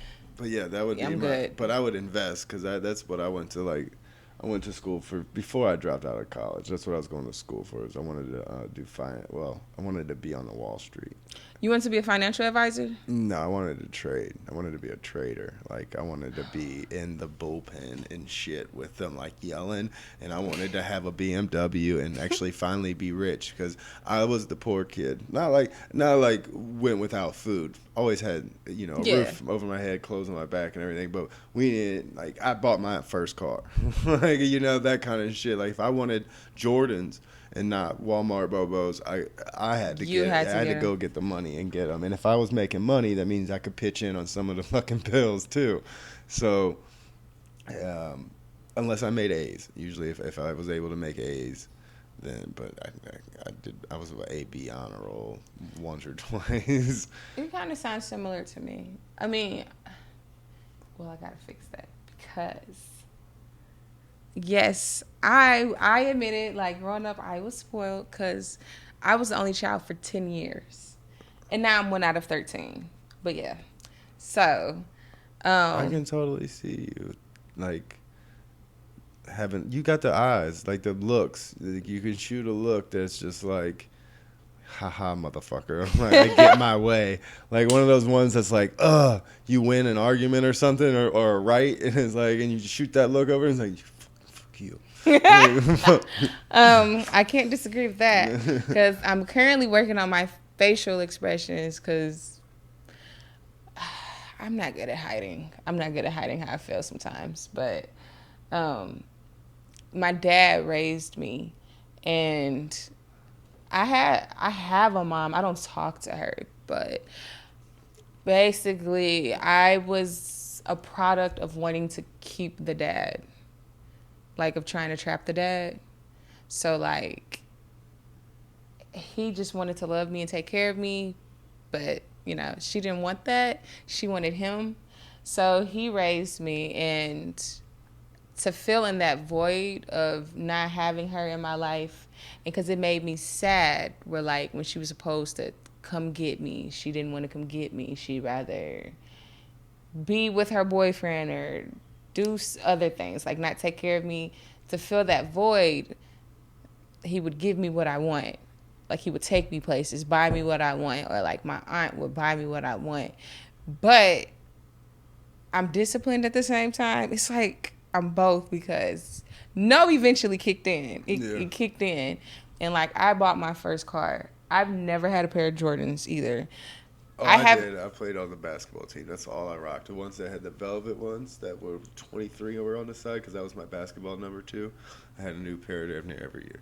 I just, it's like I buy shoes, but when I see the price, it's like, shit, yeah. But I could get like, yeah, no, I got 3 pair of shoes. Like, the only time I get new shoes is when my wife like on there. She finds like she gets emails from Vans, and like once a year they do this clearance sale. Like they throw a bunch of shit on clearance, and I just rock the regular style Vans, Vans So we'll always get like she'll get a pair and I'll get a pair, and I'll usually get like a pair a year.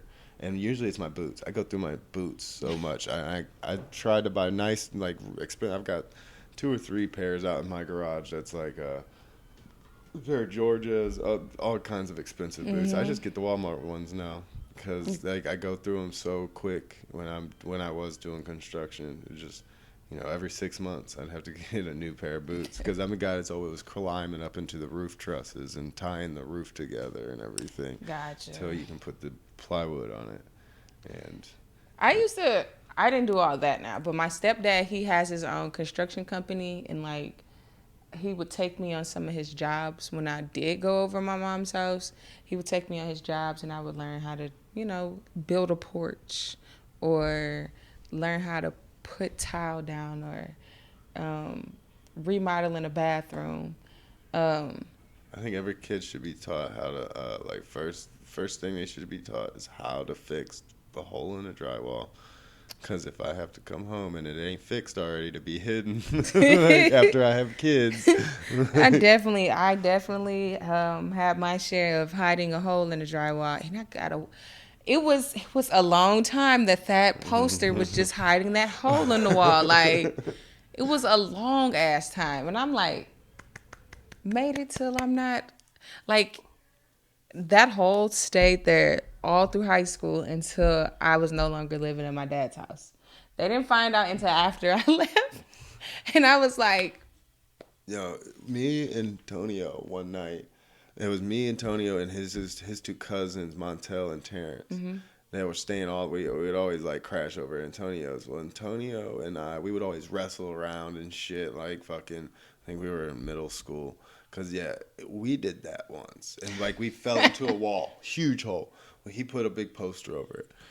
Maybe a year or 2 goes by. And I guess Antonio and Terrence were having a little, because Terrence is a little asshole. He'd throw you under the bus quick. Oh, no. Yeah. He's more feminine. He's got he grew up with all women, so he knows how to really... He has beta tendencies. Yeah, so they could have an issue with, like, them too. So he calls his mama, right? And we're in there playing video games, right? Like, because he thought the phone was hung up. An hour or 2 goes by. He's in there playing video games. This motherfucker sat there and thought until he's like, oh, yeah, that hole in that wall. And he called up his mama, and he's like, yeah, go in the room. That's how he would talk. Go in there, Mary. Go in there. You see that poster? And we're sitting there playing video games, and she's like, yeah, and we just look at each other as she goes and grabs that poster, and it's this big ass hole. She said, what the fuck? No, man, you can't be throwing people under the bus now. Oh yeah, it was so. I was like, God damn, I can't believe he did that. It was. Jeez, I would not want to get pulled over with him in the car. We did once, and you know what? How do you do? No, he just got his license, so we were driving across the parking lot at the Shop and Save, and there was 2 white kids in the back, and then 2 black kids in the front, and he's driving just in between the lanes, not like all the parking spots, because it's at night. and the cop pulls us over. We're in Fenton, Missouri, Jefferson County, and the cop's like gets his license. He's like, "Oh, okay, everything's legal, cool." He pulled the two white kids out. He's like, "I know y'all got some shit on you." And luckily, I didn't even smoke at that time. I was still in high school playing basketball and shit. But Joey usually would, the other white kid that was with us, and he didn't. Thank God. But I think Joey had run-ins with the cops before, and down there was a small little town, kind of in a way, before it got what it was. And, yeah, they're like, I didn't expect you to get pulled out. Like you know, and it was like, so they were cool. They were assholes at first when my mom and dad first moved out here because they live in Fenton. That's where I met Antonio because his mom's moved out there in this little trashy apartment complex that's still there.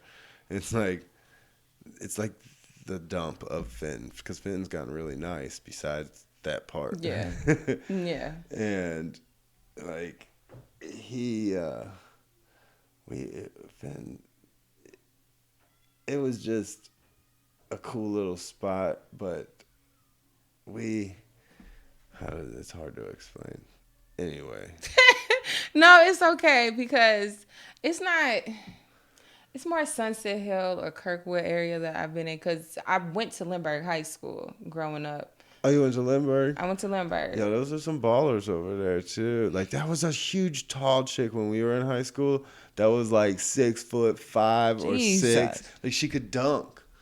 I was like, holy shit. She was intimidating. Like, girl had legs for days. Like she was wearing like her spandex tight shorts were like my basketball shorts. She was a big girl. Like You said. like she made everyone else. It would look like weird almost the court the way it was because everyone's high school girl volleyball court. It looked like kindergartners with a fucking high schooler. Like she was that tall, but they had a hell of a winning year that year, right? The Flyers, wasn't that Lindbergh? Lindbergh Flyers, and the women's basketball team with Flyers was always better than the dudes basketball team. It was always when I went there. Yeah, we got smashed. I played for Fox. When I went out here, when I came out here. We went to Fox. That and Camden out in Carolina. Our football team was good too. Ours, no, Fox. No, I don't know about when you were there, but not when I was there. It was just run the ball up the middle. That's all they did. Just run up there, and get tackled. Like that's what they practiced at practice too. I tried out and I played for like 2 weeks, and they were like, they just practice hitting each other. I was like, yeah, no, the object of this game is not to get hit or tackle. I'm good. Like, I'm go play fucking baseball at the end of the season. I was a baller. Did you ever hear about Anthony Kilburn, the kid that broke his neck? No. Playing football because he tackled a kid the wrong way. It was a big deal when it happened. But that was the year I went. Like, I hate to say it. Kilburn was kind of an asshole. Like when before he was paralyzed. But yeah, he was a little shit talker. I remember I was scared of him taking my fucking point guard position from me. And he was because he could ball too before he fucking broke his neck and became paralyzed. Maybe that's where he needed to be humbled. I mean, I'm not saying that it's good, but sometimes life will just... Yeah, no, he wasn't like that. He was just a shit talker in a way. He was an asshole to me. He was kind of cocky because he was a good football player too. He tackled the fuck out of that kid. I shouldn't be. I gotta stop. You're okay. No, you're okay. I know when I was there, our football team was good. I think y'all always were good though. Like even when we were in school, I think they would always beat us. We always got beat by everybody. I just hate how. I really like that I got the best of both worlds. Because when we go to Legacy, that's where I grew up at. Like, I could walk to my house from Legacy. That's where I grew up. Yeah. Have you been to Ophir? Yeah. That's another area. I could walk to my house, like my granny house. And I'm not sure. Are you familiar where the water tower is on Grand?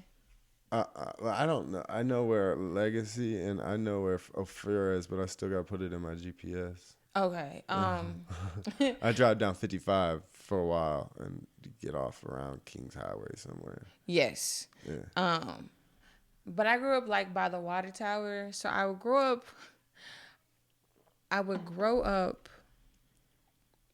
in the city, and it's not the best areas. They're not at all.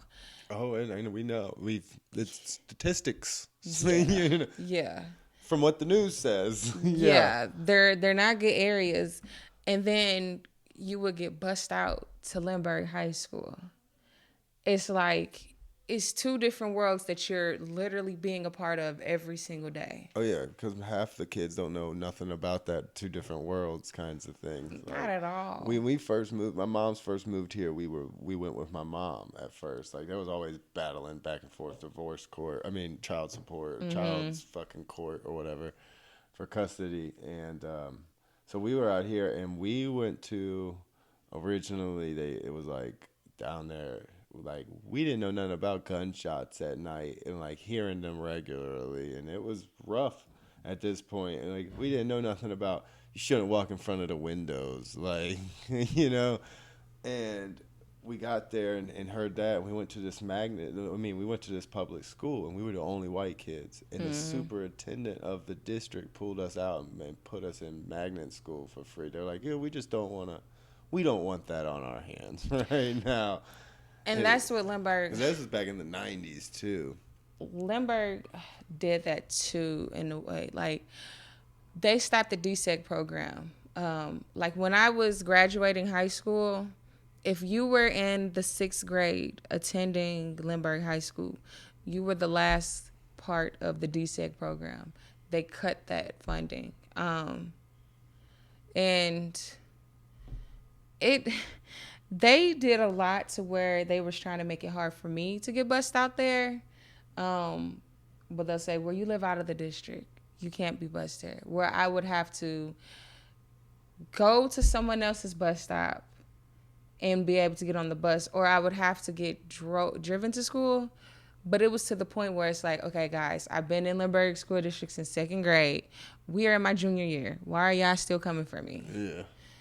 Yeah, I knew kids that, yeah. And the reason my brother became my brother, because my best friend at the time, and we had just adopted him because he moved out of school district and wanted to keep staying at school. He was going into high school, been at the same school. So he just stayed with me, and then we ended up adopting him and shit. So That's beautiful.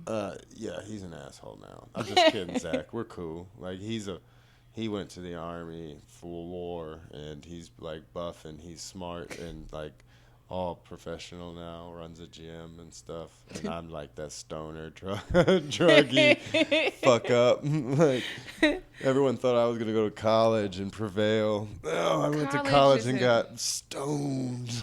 But college isn't for everyone, and college doesn't, just because you go to college doesn't mean you're going to prevail. Hell, it could probably fuck you up. Oh yeah, Like, no, yeah. I just paid off.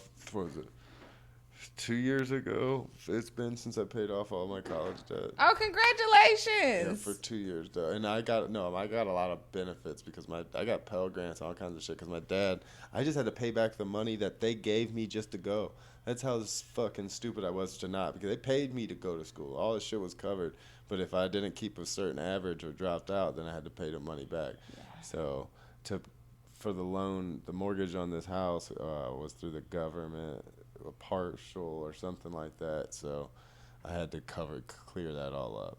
So yeah. I had to like set up a payment plan with them and pay that off, because I was just like, fuck them, fuck the government. For real, but yeah. They're fucking me right now. They're trying to come after me for $14,000 because they messed up in their system on that unemployment shit. When they forced us on unemployment, they fucking said they one of the jobs they put in their system that I had voluntarily quit, but I was let go to lack of work. And I ended up getting the owner of the company that they fucking said that in their system it was proved it all, like, okay, it was wrong. They knew that now. Got all the evidence, had the the owner of the company testify in front of everything, and they were like, "Oh no, you didn't appeal it soon enough. You were like too late because I guess it didn't come into your mail or it was sent to this email or some shit." So now they're like, 14 grand is gonna be garnished from your wages. They it's the audacity for So me. I'm going through it right now, and no lawyer will touch it. No lawyer? No lawyer wants to touch it. They're so loaded right now with so many people that are getting fucked with unemployment, and all the other ones are pretty much just easy.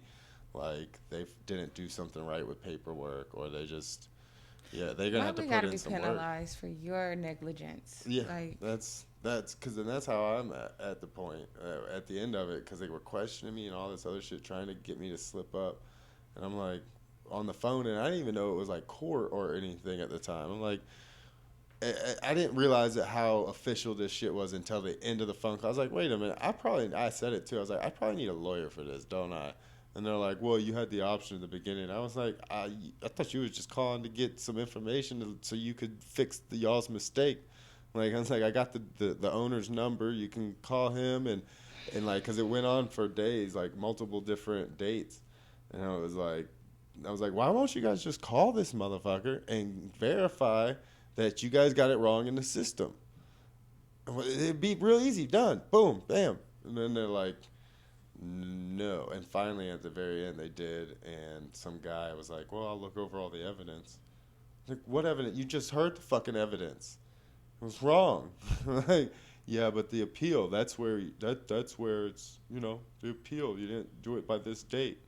Oh, okay. bullshit. Yeah, they're It's just, they're great at and I've never claimed unemployment. I've never claimed, like, that one time that they forced us on it, and it was nice. I mean, I'm not gonna say the money that they were just handing out. Yeah. Yeah, it was nice, and it gave the economy a great boost. Just look at what the money that went. Just look at the wealth transfer. We just had the largest wealth transfer from the middle class, the poverty, the citizens, the main citizens, to the 1% of the percentile of the billionaires than there's ever been in history, known history, recorded history. More money was given to them than ever. With what we spent in COVID and the relief funds that our government has, the $6 trillion, could have cured world hunger for 545 years. Cured world hunger for that long with the amount of money that we just created overnight too. Like, I feel like this. I don't know where we're going with it at this point. I thought I had a good idea because I always pay attention to the markets, and I'm always fucking around in the stock markets and I pay attention, and I kind of feel like I got a good idea of what's going on. But right now it's like I don't fucking know. I didn't know when Trump was went into office. Elections, those things are so. I don't think they're even legit, anyways.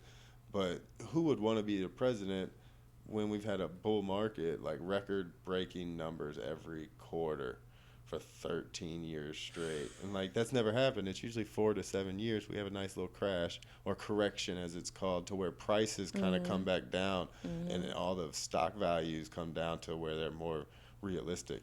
But they haven't. So I keep thinking oh, it's gonna crash, and it just gets bigger and bigger and bigger and more and more. Like during COVID pandemic, everything shut down, and they were still hitting record highs. They were still getting record high numbers in their market, and that big. That's why Elon Musk wasn't selling no Teslas. He wasn't shipping no one to space. He's still testing his rockets. He wasn't they weren't even selling many Teslas. He wasn't selling anything really. I mean, they were barely producing anything. He was spending a lot of money building factories in China and shit, and he still became the richest man in the world.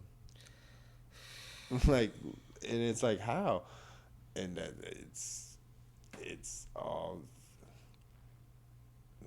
the tax loopholes, and the stock is all manipulated. You could see that when the gas prices. The best way I could point it out is the gas prices. Is when COVID hit. All right, we had oil tankers that were full, that had to sit out in the ocean and just sit there and wait because our refineries were stock filled, and we couldn't process, everything was shut down. So where supply was just flooded, Yeah. nobody was had there was no demand. That's what the market's supposed to be: supply, Plain demand. demand. um, Supply was just stocked full. It never fell below a dollar, what, 50, a dollar, maybe it came close, maybe $1.20. Never fell below that.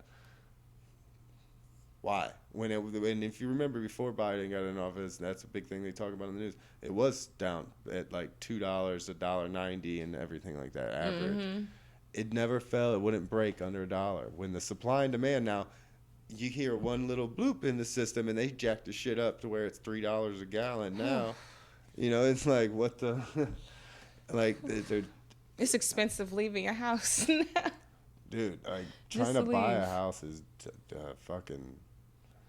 I don't know. I feel bad for the people that haven't bought already, because the financial institutions are buying everything up.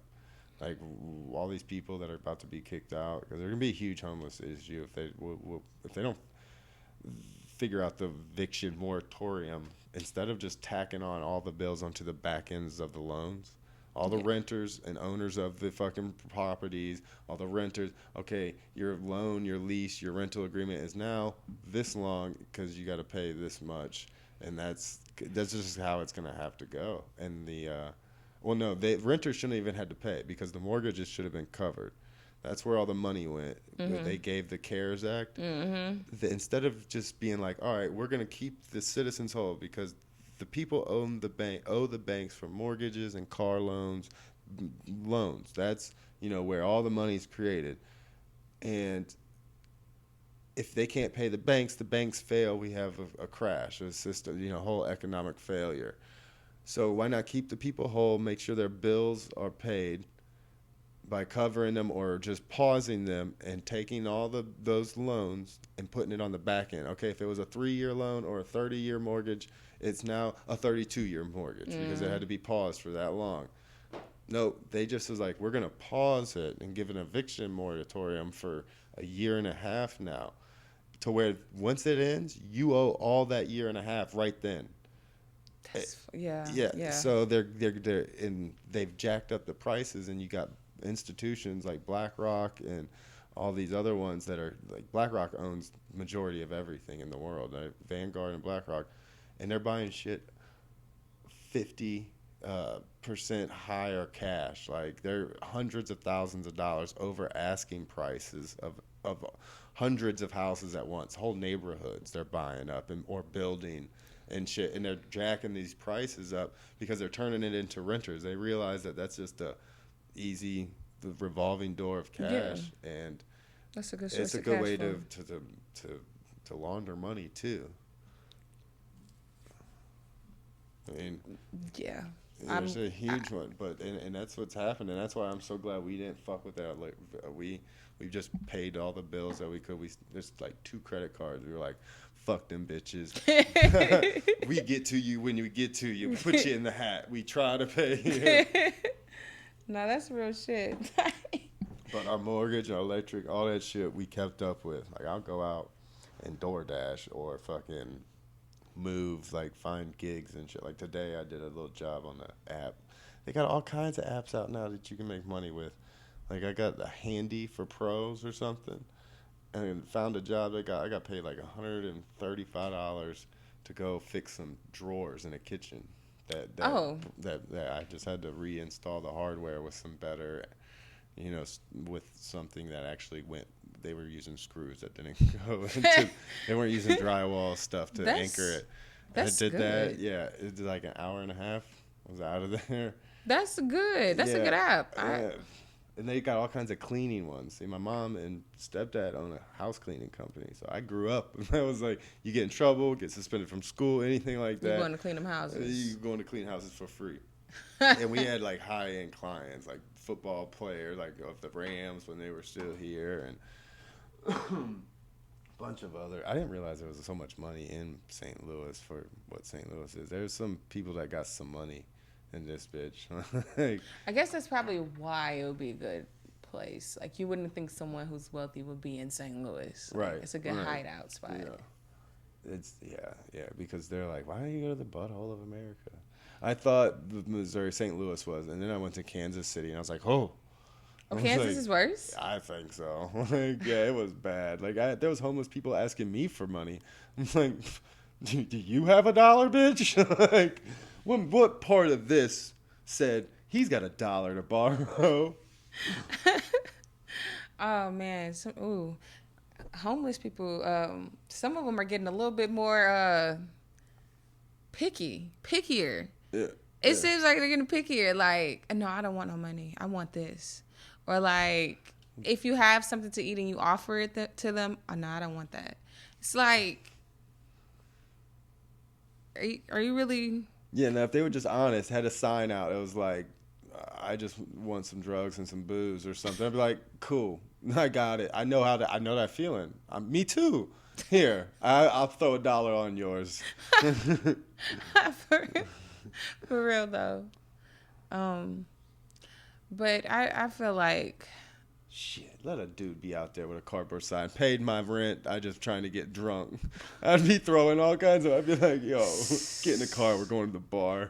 sometimes I just be like, too bad I don't have a body for a stripper because they be making some bank. Dude, Like, if I could strip, if I was a chick, I'd be a millionaire right now with the financial. I would either be that or be blowing up in my brokerage account like every other that's week. what my best friend said to me recently. He said, if I was a chick, I'd be rich. Yes, while I got it, I'll find love afterwards. I'm not talking about selling ass. I'm just talking about shaking it. And maybe I'll sell it. This is going to be some high bidders out there, dog.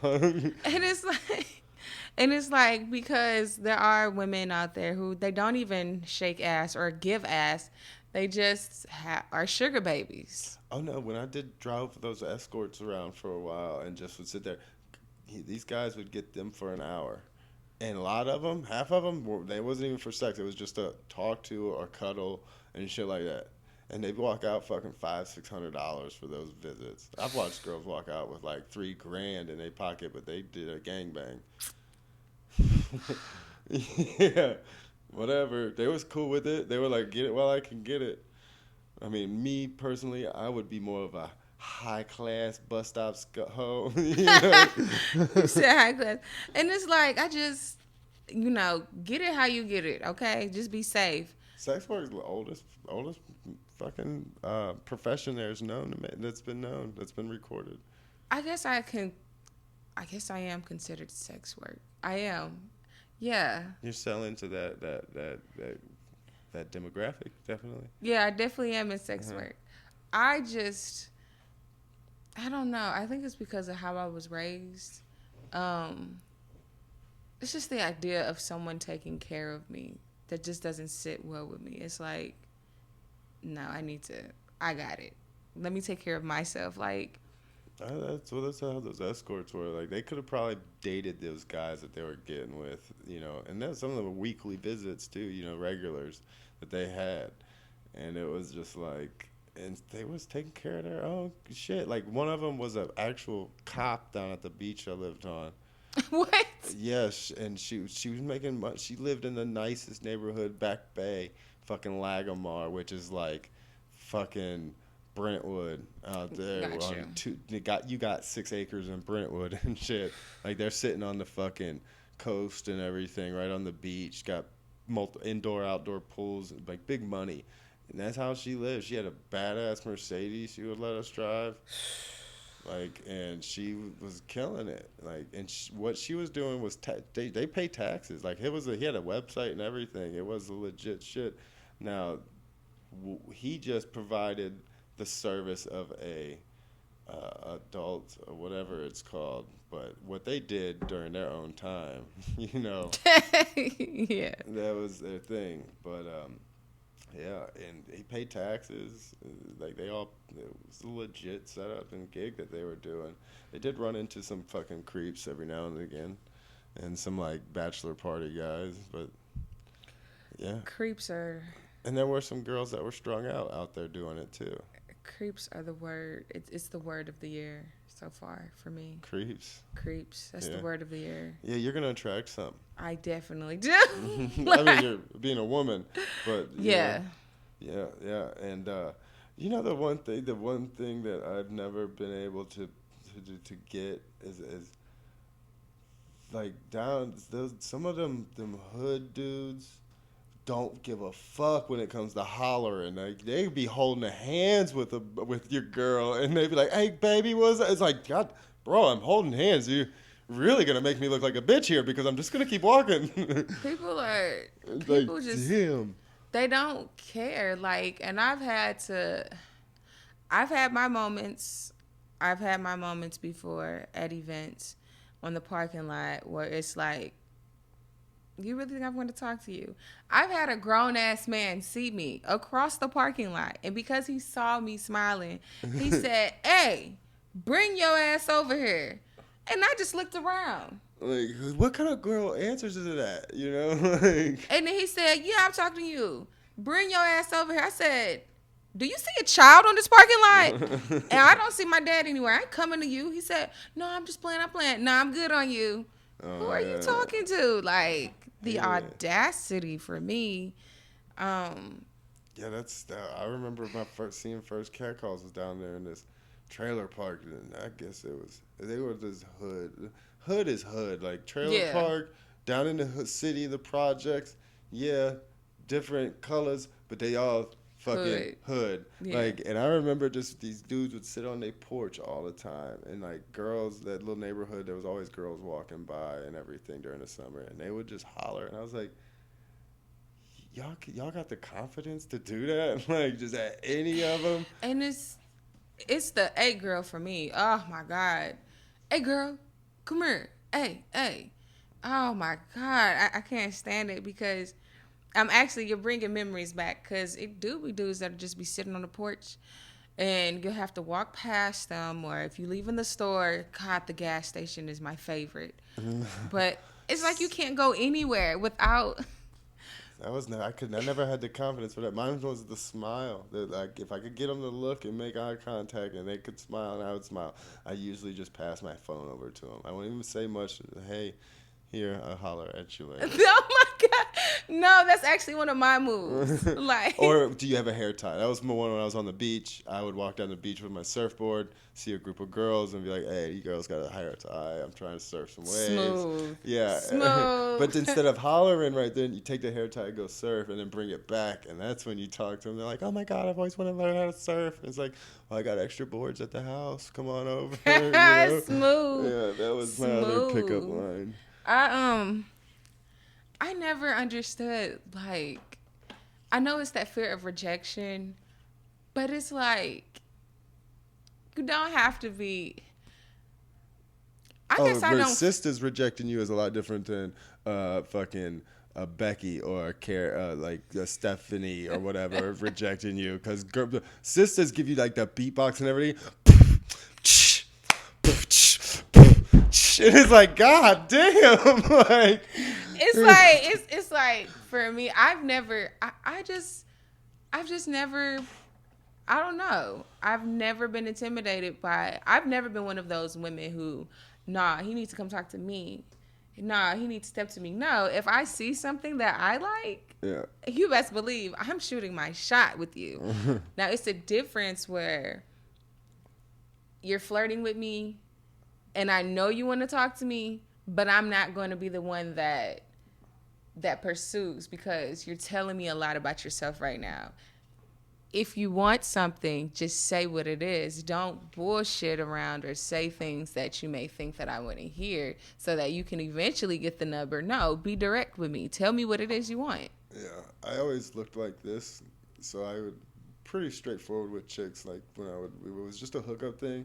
Like we'd be like dating around, but then they finally hit you with that. So, what are we? What are we doing? It's like, well, did you ever think you would take this home to Dad to introduce him to? Did you see this at the altar? And they're like, no. Then we're just kicking it. We're having fun. It's summertime. Let's enjoy the beach. You're probably gonna go back home and forget all about me and meet a Chaz or something. I think that's where people like mess up is where the boundaries aren't stated in the beginning. At the very beginning, like what are your intentions? So that there's no mishaps, no miscommunication, feelings, or all of that. But eventually, when you're hanging with someone like consistently on the regular basis, Yeah. you're bound to start having an attachment to them. I won't say like you want a relationship, but you're going to build an attachment to that person. But if you state what it is and you abide by those boundaries, it can avoid the miscommunication. Now, if something happens, that conversation needs to be revisited.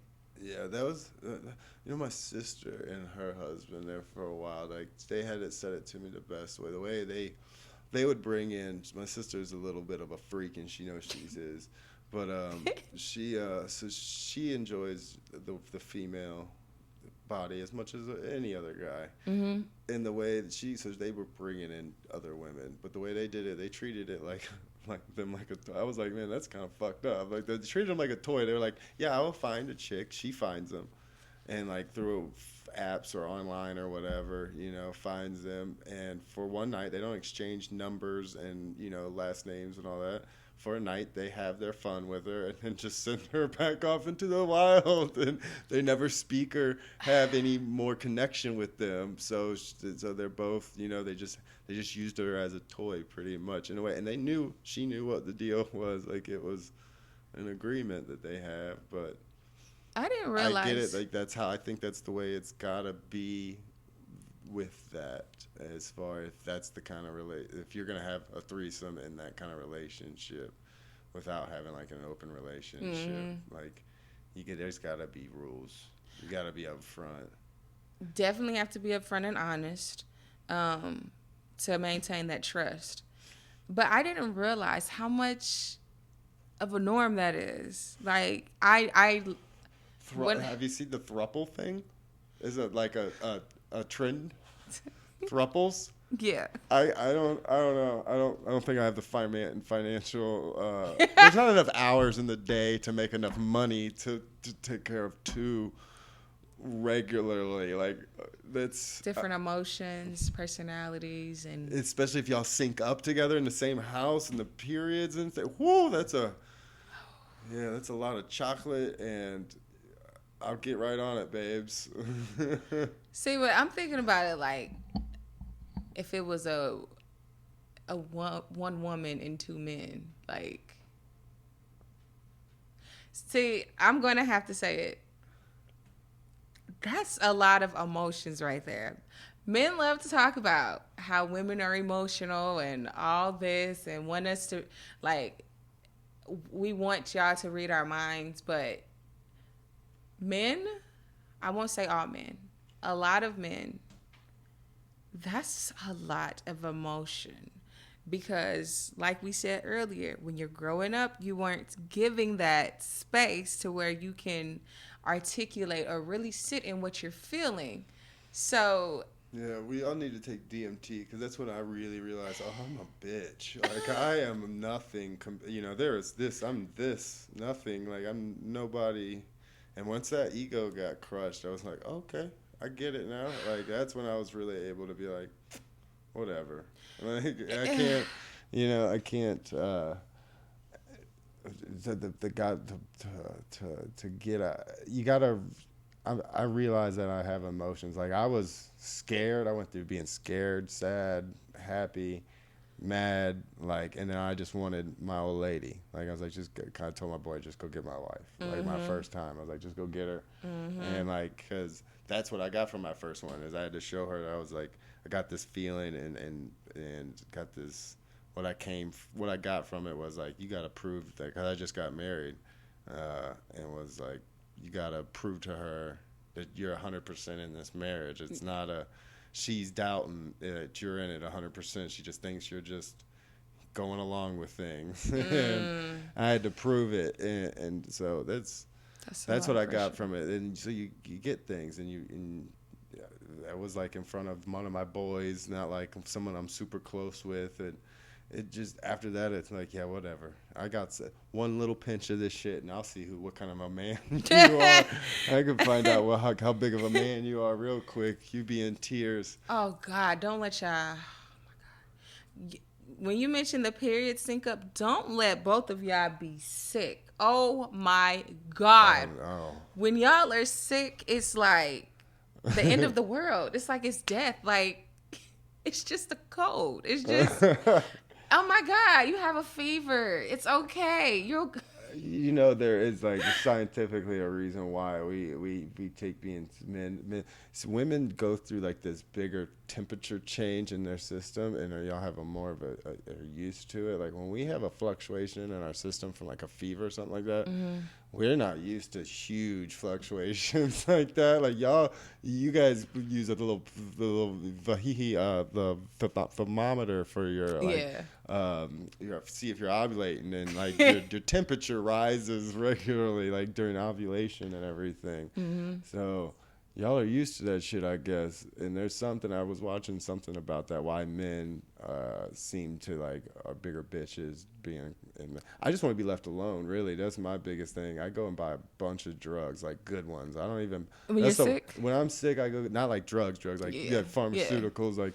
That's the one time I go and get like the flu medicine, and I get I don't know why, but I just got to get the top of the dollar. I look for the most expensive. I was like, just give me the expensive shit. And I like, they're like, you only need a box. Give me 2 boxes and the liquid kind. And I'll just chew on that shit. And I usually, after work, like, you got to make money. That's true. I in my last relationship, I'll never forget. Oh my God, it was hilarious, and I was trying so hard not to laugh, but it was just like, I'll be back. I'm going to the store to go get you these things that you need. I'm okay. Yeah. You're gonna be fine. Okay, you're gonna have to let me go. like, Yeah, to me, I just like being left alone. So most of the time, I don't want to be like my old lady when she's sick. It's like she gets.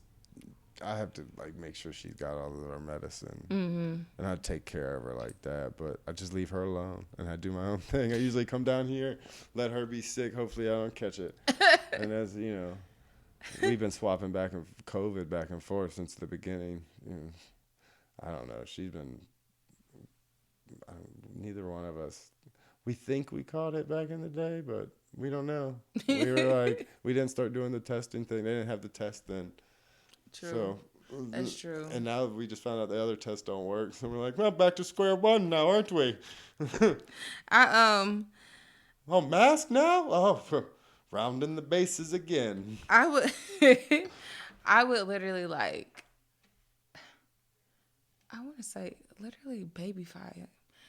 Just wrap him up in the covers and be like, "You okay? Okay." Do the tuck thing. Did the tuck thing. Have to get him up. Be like, "Okay, look, I know you're freezing right now. I know you're freezing." Oh, that's not like that flu sickness. Yeah, those are bad. Yeah, but we gotta get you in this tub, and it has to be this temperature. I know you want it to be hot, but that's gonna make it worse. And brothers don't like going to the hospital. And No. And vulnerable. No. Sick. Yeah, I know. My pops with the cancer shit, like, ooh. Hospitals kill. They be killing us. Like, Yeah, like my pops does not want to do that. That's the only way we could get him, like, especially an ambulance. Oh, like it would kill. Like as my pops, like he does not want that. He don't want to be seen. He's the type that like that old school. He ain't going out unless his pants are fucking pressed and starched and yeah, you know, he's like my papa's like he that. gotta dye his beard. He gotta make sure his beard's on. And my papa's like that. And as he gets older, he adds another bracelet and another ring or something. My papa's just like that. He cannot. You better make sure you starch them jeans. Yeah, I had to go get a fucking. White people don't know about irons no more. They're like, oh, my dryer's got that. I was like, what are you talking? You've never had an iron? Like, how do we not have an iron? I had to go buy a fucking iron. I'm like, what the fuck is wrong with us? What? You said the fuck is wrong with us? We have the setting on the dryer. I was like, I smoke a lot of weed. I'm not going to remember if I put it in the dryer. It's just going to be wrinkled again. I am crying. Oh, man. You said, what the fuck is wrong with us? It's true. Like Bill Burr did the best bit about lotion with us. Like we can't see us getting ashy. Like his wife is black, and she's like, see, and he's like, the dust just came up. You know why they say black don't crack is because they know something about lotion. We don't know nothing about that. But you don't feel it. You Huh? don't feel when you actually I do. like. I got the hemp lotion. I fucking will put on my skin and get dry, especially since I moved to Missouri and I don't get to get in the ocean. Something about the salt water always maybe since it would strip all the regular natural oils off, it would make me maybe produce them more. I don't know. But out here, yeah, y'all's weather get me dry. Sometimes my back be itching and shit. Oh man, winter's the Yeah. worst. I'm not religious like it. Like I understand. We used to always make fun of my buddy Montel, which they used to make. I'm not gonna say I because that's fucked up. But he was the dude that always had them rusty elbows and knees. You know, never Oh, like you put some lotion on them things. You'd always hear that I before his moms and sisters be like, "You ain't never gonna find a girl looking like that." have you ever met anyone whose knees and their elbows match their skin completely? No, My great grandmother. Yes. she was on it, huh? Her knees and her elbows are the same color. And the funny thing is, I don't know if she was playing about this shit, but she would say, like, you need some Ajax on your knees. Like, and I'm like, oh, you scrubbing the shit out of yourself. Okay, that's what's going on. We doing Ajax now, but like, she literally to this day, her knees are the same color as her whole body and her elbows. And I'm like, was you really using them cleaning products? Like, Yeah, no, that's the one thing on my dad is his are like, cause he does like the cleaning house is always on the knees and elbows and shit, and like so his knees are always kind of a little bit more rougher and a little like you could tell it's fresher skin. Like, yeah, you don't see too much pink on like him. You know what's funny? I said he went to the Navy. Motherfucker couldn't swim. Yeah, who goes into the he left the army, he did 4 years, and then you could get right out of the army and join another branch if you went right out. You didn't have to go through all that training again. And he did that, and I was like, what were you thinking? Like you thought you were just gonna learn if you needed to real quick?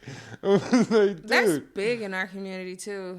A lot of us can't I didn't swim. believe it, and for a long time until me and Tonio went to River Chase. I was like, you know, and I didn't know my dad couldn't. I didn't know dad couldn't swim until like I was older as an adult. Like I was always told, oh, he was allergic to chlorine. That's why he never came to the pool. You know, it was like his That's a eyes were red. One time I seen him get in the pool, his eyes were all red. And it was like that wasn't the chlorine. It was you smoking that fatty before you got in the pool. that I always knew how to swim. My family, I have a family full of swimmers. Um, hell, we look forward to going like 4th of July. One of our traditions is we'll go to Peevely. Um, we'll go to Peevely, Missouri, because there's this water park there, and the diving board. You jump into 11 feet of water. Oh my God, it's so fun just to jump all the way down there and touch the ground and then just like swim back up. Yeah. It's like you have to, like being in our family, you got to know how to swim. Somebody's going to teach you, somebody's going to throw you or Yeah. something like. My mom, I was a summer baby, July, and my mom's for a couple days old had just because you can take a baby and blow in their face and you can drop them and they'll swim. They naturally know how to swim. So, but I mean, I remember still having the huggy things on my arms for a little while as a kid, but I was always really bold with water. Dumb. Had a few close calls in the water. But on the surfing and being on the beach, like surfing hurricanes, stuff like chasing, being stupid with all the other trying to show just how big my pecker is for some reason. Like that stupid game trying to prove something. I wasn't a good surfer. Like I shouldn't have been out there in some of those those storms. But some of my buddies were really good, so it was nice being up close and seeing some of it. It was still fun, but there's a few times that I was like, I shouldn't be out here. Did you ever run into sharks? I don't know. No, I mean, no. I've had stuff go against me that was rough like concrete, and that means that shark skin's more rough like concrete. and fish are usually more like smooth, like so I don't. I've had rough stuff come up against me, but and I'm sure that I've been with next to sharks. You always are bull sharks and stuff like that. Um, but if I ever felt like there was something in the water or anything like that, and it's really hard to distinguish between like maybe what are those porpoises or whatever. They got like the fin sometimes that it like flaps over, Mm-hmm. and the dolphin sometimes you like I don't know. I can't say I was with like a shark was after me, but I've been next. If you surf enough or go out in the ocean enough, there's a shark out there next to I'm scared. you. Like I'll go. Like if I go to the I don't go beach, out by myself. I'm going in that water. Yeah, I'm just not going, too far now. yeah. The ocean and its currents, like riptides and stuff, they pull you out because a lot of people, if you don't know how to you don't like swim against the riptide. Riptide pulls you out. What we use them as a like to take us out to the like past the waves, like because it's the water's rushing back out, and you can like on your surfboard you can like find those and run out and jump on your board and like on your stomach and catch those, and it'll take you pretty much to where you need to without paddling too much because it's gonna take you back out to the ocean, where the water outlets, and then you can swim up behind the waves and position yourself to catch a wave, and those things though will pull you out those currents, and it takes you out there, and people don't realize a lot of times until the beach and the people on the beach start getting small and the water starts getting a little cooler because it gets a little deeper, and they start panicking and they start trying to fight that current by swimming back, and you can't. You got to swim to the side with it. Kind of got to just work your way to the side until you come out of it, and then once you get out of it you can swim back. But yeah, those rip currents, what kills people is panicking and Yes. exhaustion. It's the exhaustion from scaring because you exert so much energy and you start thinking you're going to sink. Salt water is the most buoyant. You're the most buoyant in salt water. You naturally float. Like if you die in this ocean, you float ashore somewhere eventually, or you get eaten. Like if you just realize that, especially if you fill your lungs up with air, then you're really much more buoyant, and you're gonna float if you just lay there on your back. Now when waves are crashing and you get stuck on the inside, as we would call it, where the wave like closes out, just keeps dumping on you, it gets scary. But if you can remind yourself to not panic and just go to the bottom, plant your feet, wait to kind of feel a little bit of the calm water go, and then kick yourself back up to where you can get, you got to launch yourself up and get yourself out. Because if the waves are breaking right there, it's not that deep probably. If you're caught on the inside, because the waves break where there is a shelf or a sandbar or a reef or something. That fear can take over, and that fear will kill you because My dad lost his arm to a boat propeller in the middle of the ocean in the Coast Jesus. Guard. My real dad, yeah. Oh my God. He like got it. The boat went out of control, and he started going around. That's where that's from. These disabled American veterans, because his propeller caught his shit and shredded it off. I'm glad that was all that was shredded off. Yeah, I think they got some of his pecker because it's tiny. No, that was a good one. That was a good one right there. That was really good. I know the minute that I can't feel the bottom, if I don't feel the bottom of the ocean, all right, I went too far. We need to go. I need to feel this. I need to feel this on my feet. I need the sand on my feet.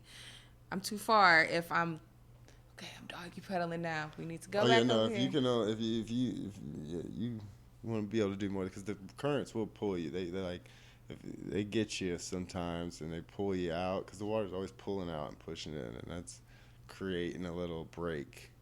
That's what kind of helps create your waves, because there's a big wall of water basically moving in, and it's hitting a shelf, and it's getting all like pushed up, and it's going up, and then eventually as it meets land, it makes it a wave, and then the wind makes it look like a wave will make it look like a tube. You see how like that's a tube. Like that's what if the wind's blowing against it, it'll help clean it up and make it look real glassy, real nice and pretty. But I know. if the wind's blowing against the backside of it, it makes it like washes it out. It pushes that curl down and everything, and closes it out or whatever. I've never had a close call in the ocean before. Where do you guys usually go? Clearwater Beach. Florida? I've never been to Clearwater. Oh my God, it's so beautiful. That sand is so white. Like that sand is so freaking pretty, and that water. I have fun every time I go. Those pelicans are them thugs. Yeah. Them thugs. Okay. The thugs are those little crabs, the little tiny ones walking all over the beach. And have you ever gone out there with a little flashlight? No, I haven't. The beach is covered in little crabs. No, I haven't seen And it. they're like, if you flash the light, you'll see like their eyes and everything, and you just see them scurrying everywhere. Okay, I got to see my people, gang, cancer gang out there. Okay. Yeah, But the crabs are the ones out there like really scavenging and picking the place apart. They're like these little sand crabs and shit, and they'll fuck you up too. Like they won't like really fuck you up, but you're gonna be a little pinch. yeah, you're gonna hurt. Yeah, You're gonna hurt. They may break a little bit of skin, but you know. I never had like a encounter at the beach, but with fear, I've almost been drowned before. Not me. Someone's almost drowned me before. Yeah, I call him Dad Number 3. He's my dad's best friend, and my dad is like he's like the leader. He's like the one who's orchestrating everything, how we kicking it, what we doing, what time. And we were at Lake of the Ozarks, and I never rode the jet skis before. And how their rules were, it was dumb. It didn't make sense to me. They said you had to be like 30 or something, like you had to be in your 30s. And at the time, I think I was only 20. I wasn't even 21 yet. And so I had rode on the back of him, and he was just, riding the jet ski. And my granddaddy had his boat. He bought his boat out. So my dad, the leader, decides to, be cool and just drive the jet ski around in a circle of the boat. And then here goes Dad Number 3, who I'm on the back of. He decides, I'm going to do it too. So he's going in a circle, but where he messed up was he stood up and leaned too hard. So when he leaned over, what do you know? We flipped over in the water, had on my favorite Nike flip-flops. They weren't the basic ones. They had that cushion in it. Like, they were my favorite.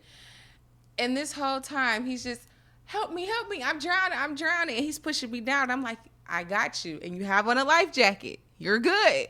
But the whole time, he's like, I'm drowning. And he's just pushing me under the water. And I'm just holding on to his waist. And I'm just calm. Like. And you're supposed to do what you're taught in lifeguard class when that happens. Because that's usually what happens. That happens a lot. 9 times out of 10, someone goes to save someone that's drowning, and they both drown because the person drowns. From that, they get on top of you. You're supposed to knock them the fuck out. I'm supposed to knock them out? They teach you how to knock them the fuck out. Okay. That's what they teach you in the classes, that knock them the fuck out. They're already exhausted. Clock them. If they fucking don't go out, they're going to wake. They're going to realize you're going to catch them to be like, hey, all right, chill the fuck out. Then, like, I was like, what the fuck? You're okay. And I was happy that I didn't panic at all. Like, he was freaking out the whole time. And that's when I learned, you can't swim. You can't swim, and we out here on these jet skis. Yeah, like, I just heard a lot of rules being broke that are on the water. Someone that grew up on the water, it's like, there is a lot of rules that's like, it's kind of like guns in the way. When you're out on the water and on different motorized stuff, you just don't fuck around. Like, you don't play. Like, there's like the guys riding around the boat. That, like, if he would have hit the boat, all 3 of them get into a wreck. And the boat goes down. There's just like, even with life jackets, you stuck out in that water. How far away was the land? Oh, like, we were far. Yeah. We always would go far out. We were far. We went far out because. Well, one reason was because I wanted to ride the jet ski. My brother and I, we wanted to drive it ourselves, so we had to go out far where they couldn't see us. That's not true, by the way. We could do it. Yeah, my nephew's like 15 and got his permit or his license for jet skis and boats. I don't know why they did that to us. Like they And at said, 18 or 20, you don't need it after you become, once you be 18. You don't and even need that's what it. I was thinking. I'm like, I ain't never heard of no shit like this. You telling me you You gotta be in use your your phone, 30s? Google. Yeah. That's a weird number. I only need to be 16 for a car. That is But true. Like I wasn't thinking of anything at the time. I just was like, okay, dad paying for it. I ain't gonna say shit. You paying for it, so hey, you heard Daniel Tosh's joke about jet skis, like money. They say money doesn't buy happiness, but have you ever seen an unhappy person on a jet ski? You can just all the way to the no. pier that they run into and die. Now jet skis are pretty fun. It's a fun experience. Yeah, driving them is just like I remember having to learn because they don't turn when you let off the throttle. You have to be in throttle to turn. Like that's the trick to them. You got to be pushing the gas and going because it's not like a car which you got tires on the ground. It's you got a jet usually depending on the jet ski. Yeah, I'm pretty sure they're all inboard jets. Like so, you gotta be if you let off the throttle. There's nothing. You just turn in this little jet that's got nothing coming out of it. Yeah, It was a dope experience. they are a lot of fun. I wanted to get some. I thought about getting some when living out here. When I had my truck and everything, I was gonna get like a boat or a jet ski so I could go surf. But I don't have like any real friends that go with me and be like, pull me behind this boat and I trust, you know. Oh yeah, that's a lot of trust. That is a lot of trust. Mm-hmm. Just a lot of training too. Like I know I'm comfortable with doing it. I know I could handle it. I know how to and have done it before, but I don't trust people. Like because people get cocky, especially friends. For some reason, out on the water, you get a little comfortable driving after an hour or two, and you try to crank that bitch up. And like water at 30 miles an hour hurts. Like wind knocked out. Oh, Like, smacking you? Hell it's yeah. like if you're just out there like scurfing on a board, getting pulled behind it, you're usually only going like fucking 12 to 18 miles per hour. Like you just set the board, the weight up on the boat. You can like fill up tanks on the sides of the boat, and they fill up and like so it weights it. So it creates this big wave that you're able to just like wake as it's called that you can like surf and wakeboard on and all kinds of shit. And yeah, they you don't have to go fast, but for some reason they always think like somebody that's their first day. They always think let's see how fast he'll go. Nah, fuck And, that. yeah, Fuck that. and you hit that water hard. Ooh. Like I've there's a few times I've hit it pretty hard. Well, that was when I was kneeboarding. Kneeboarding I don't really mind too bad. Like because you're like especially a real nice kneeboard. Fuck yeah. I'm not gonna lie. One hobby I do want to learn. Skydiving. I don't. I I'll do the skydiving in the building, but I always wanted. I don't know the term, but when they stand up on the board, like you have to have balance. Okay, like you're standing up on the board and you're just paddling. Paddleboard. Paddleboard. Yeah. That's what it's called. Yeah. Okay, yeah. I want to do that so bad, and I feel like that would be so peaceful. Do I you? feel like Okay. That's an easy one. I can have you doing that in an hour. that. Yeah. It takes balance. I am. Doesn't Well, okay. take- Well, meditation. Those has balances are helped me. fucking. Those things are canoes. I love canoeing. Yeah. I will. Oh my god. I Those love things are canoeing. canoes. You'll be able to stand up on it fine, especially once you. So once you get comfortable on the board and get, especially if you have your own board, then like you know where the center of your like floating is to where you're able. You get more and more used to it. Mm-hmm. Like, but yeah, you might fall over in the water once or twice, maybe more. But you start on your knees. You start on your stomach, get you to your knees, and then have you on your feet. I really wanna do that. I just see people do it, and it's like it looks so peaceful, and that takes a lot of. Eventually, It's beginning. great exercise. You said it's a good exercise. Yeah, it's like it's almost like swimming in a way because there's not as much friction against like because water.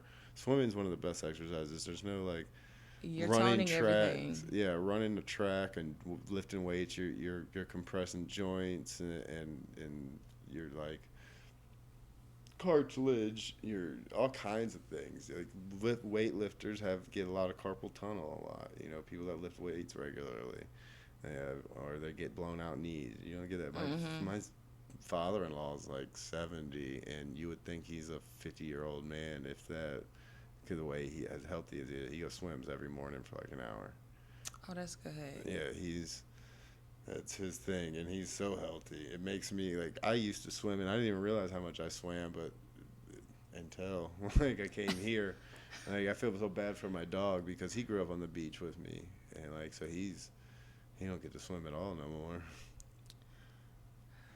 Yeah, good old Missouri. Take that away from you. Yeah, and y'all's rivers. I've went on one float, maybe two, and I won't do that one again. Fucking got cops sitting in the woods trying to catch people like with open containers and smoking joints. Woo! And then you got these rocks that are just everywhere. You can't find nowhere to walk safely. Fuck that. Snakes. Nah, I'm good. I learned. We leave that to the white folks, as my pops would say. Oh man. So I usually try to ask most artists, what's the one thing when you went from your first time performing to now that really helped you, like that it clicked? It was like, oh shit, this is the way I do this, or is it just a steady grow for you, or was like mine's has been in stages. I take like steps. It's like, oh, okay, I get this kind of joke, and I know how to write this now, or I'm working on crowd work, and I'll eventually get fluent in that, and that'll be another step. And eventually with me, the way my brain works, it'll be like it'll click with me, like, oh, this is how you need to do that, and I'll have it, and I'll understand it. And then like the next step is understanding how to do this kind of joke. Or this. Do you do different kinds of poetry? I know there's all kinds of different styles, isn't there? There's different styles of poetry. Like Cynthia, I always want to do that, but I'm like, this is too. If it was a coffee shop poetry thing, I definitely would do that with a bunch of hipsters in there with combat boots and skinny jeans. Definitely would be in there. Cynthia, I can't. It's one of my favorite movies. Oh my god. Me and fucking what's his name? Zach does Hinju. We would always joke about that. Bukovich? No, not Bukovich. The other one that we were other talking. One? Yeah. Oh, I didn't know that. We would always do that. He'd come up, Cynthia, in my ear. I did not know that. That kid. I just thought about something that he used to do. Is he coming back? He is coming back. He's coming back. I don't even know how to say his last name. I'm not gonna try. It starts with a B, I think. Bowser? Wait, are we talking about the same? The Jewish one, right? Yeah. Yeah. It always looks like he came from a Bart mitzvah. I don't know why his name reminded me of like a lighter or something. Zach. It's not an S? His last name started S? It might. I honestly don't know. I just know I couldn't pronounce it very well. And I was like, I'm glad I don't host any shows you've been on so far. I would say it's similar to yours. I have to focus on one area at a time, because if I put that pressure on myself to try to master it all at once, I'm going to fuck up the performance, because I'm critiquing too much, that I'm taking the artistry part out of it. So I have to focus on one area. So when I started, it was my voice. It was my voice that I really had to work on first, because I don't like my... Are you one of those people who don't like the sound of your own voice? I don't. Didn't? I didn't. It grew on me now, because I have to listen to me. I have to watch me. But people will always tell me, you don't need to change your voice. You have a sexy voice. Like, your voice is sexy. I like listening to it. And then I'm like, ugh. Well, it makes me think, who was I used to fucking go to sleep to the CD all the time. Kim.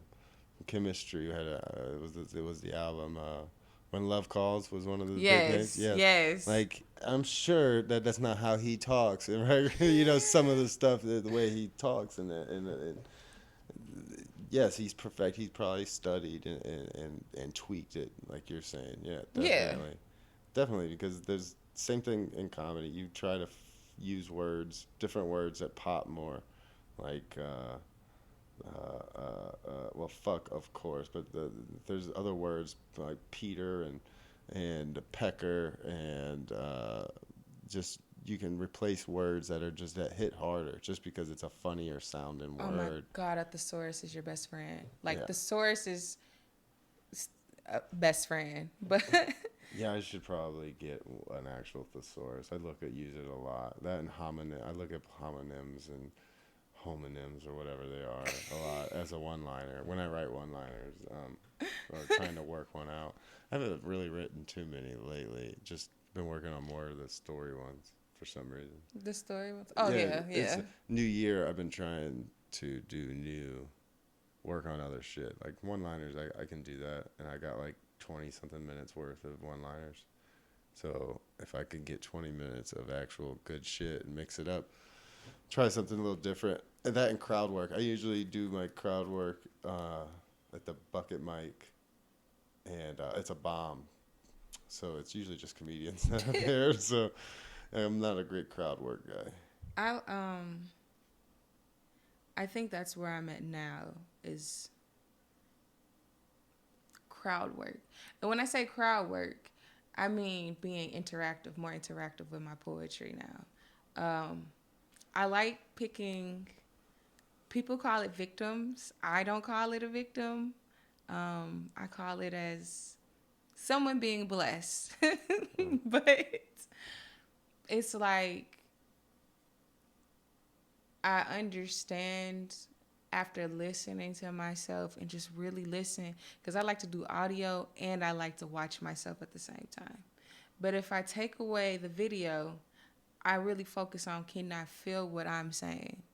Like actually, am I touching you without touching you? Because that's my main focus. And it's like even though I'll look out into the audience and I'll talk, I don't see anyone. I really don't. Like I'll be looking directly at a person and I'm talking. I don't see that person. Um, it just started off with my delivery, my my stage presence, and now it's my interactions with the audience, like actually being in the crowd. But I learned a lot from like studying other artists. Nova Kane was definitely the first person I ever started studying with erotic, um, and I got to meet her this year. So I've She's never heard any other ones. I have to look at more. I have oh to look into more erotic. Yeah, no, it's you're the only erotic poet. I've that's a big reason that you're different. That's why I hit you up and was like, yeah, I'm gonna kick it with her. thank you. Go to Atlanta.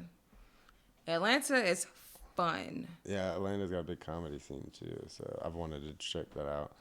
Eventually, I'll do the touring thing. So, but Atlanta help. They actually want to help you. Like yeah, they want to help you. Like do better or get you connected with the right people. Like tell you what shows that you should look out for, what people that you should follow. yeah. At least from my experience, it was pretty dope. But yeah, and also, um, I just like there's something about being able to, because our words are spells. There's something about being able to.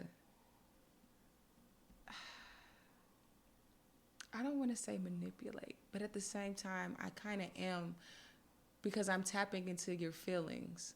Like I'm making you feel a certain type of way with my words.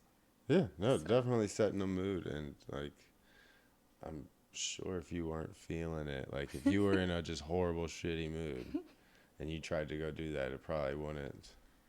Like, is there nights that you have to try to focus? Because there's certain nights I don't feel like doing comedy, but I know I need to go out there and do it. And, like, I can definitely tell through those recordings because I always record myself and I can see I don't put nothing into it.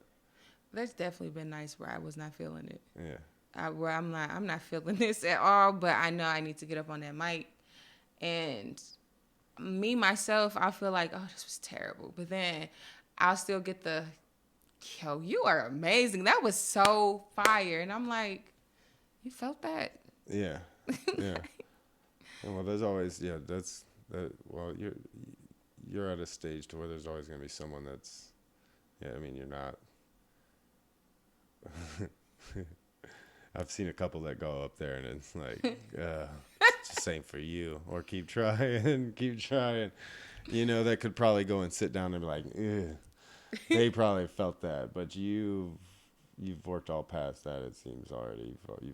Or you never even had to deal with it because there's a lot of people that come out of the gate just fucking swinging. I think I just came out the gate swinging because. Listen to this cocky son of. Okay. I'm kidding.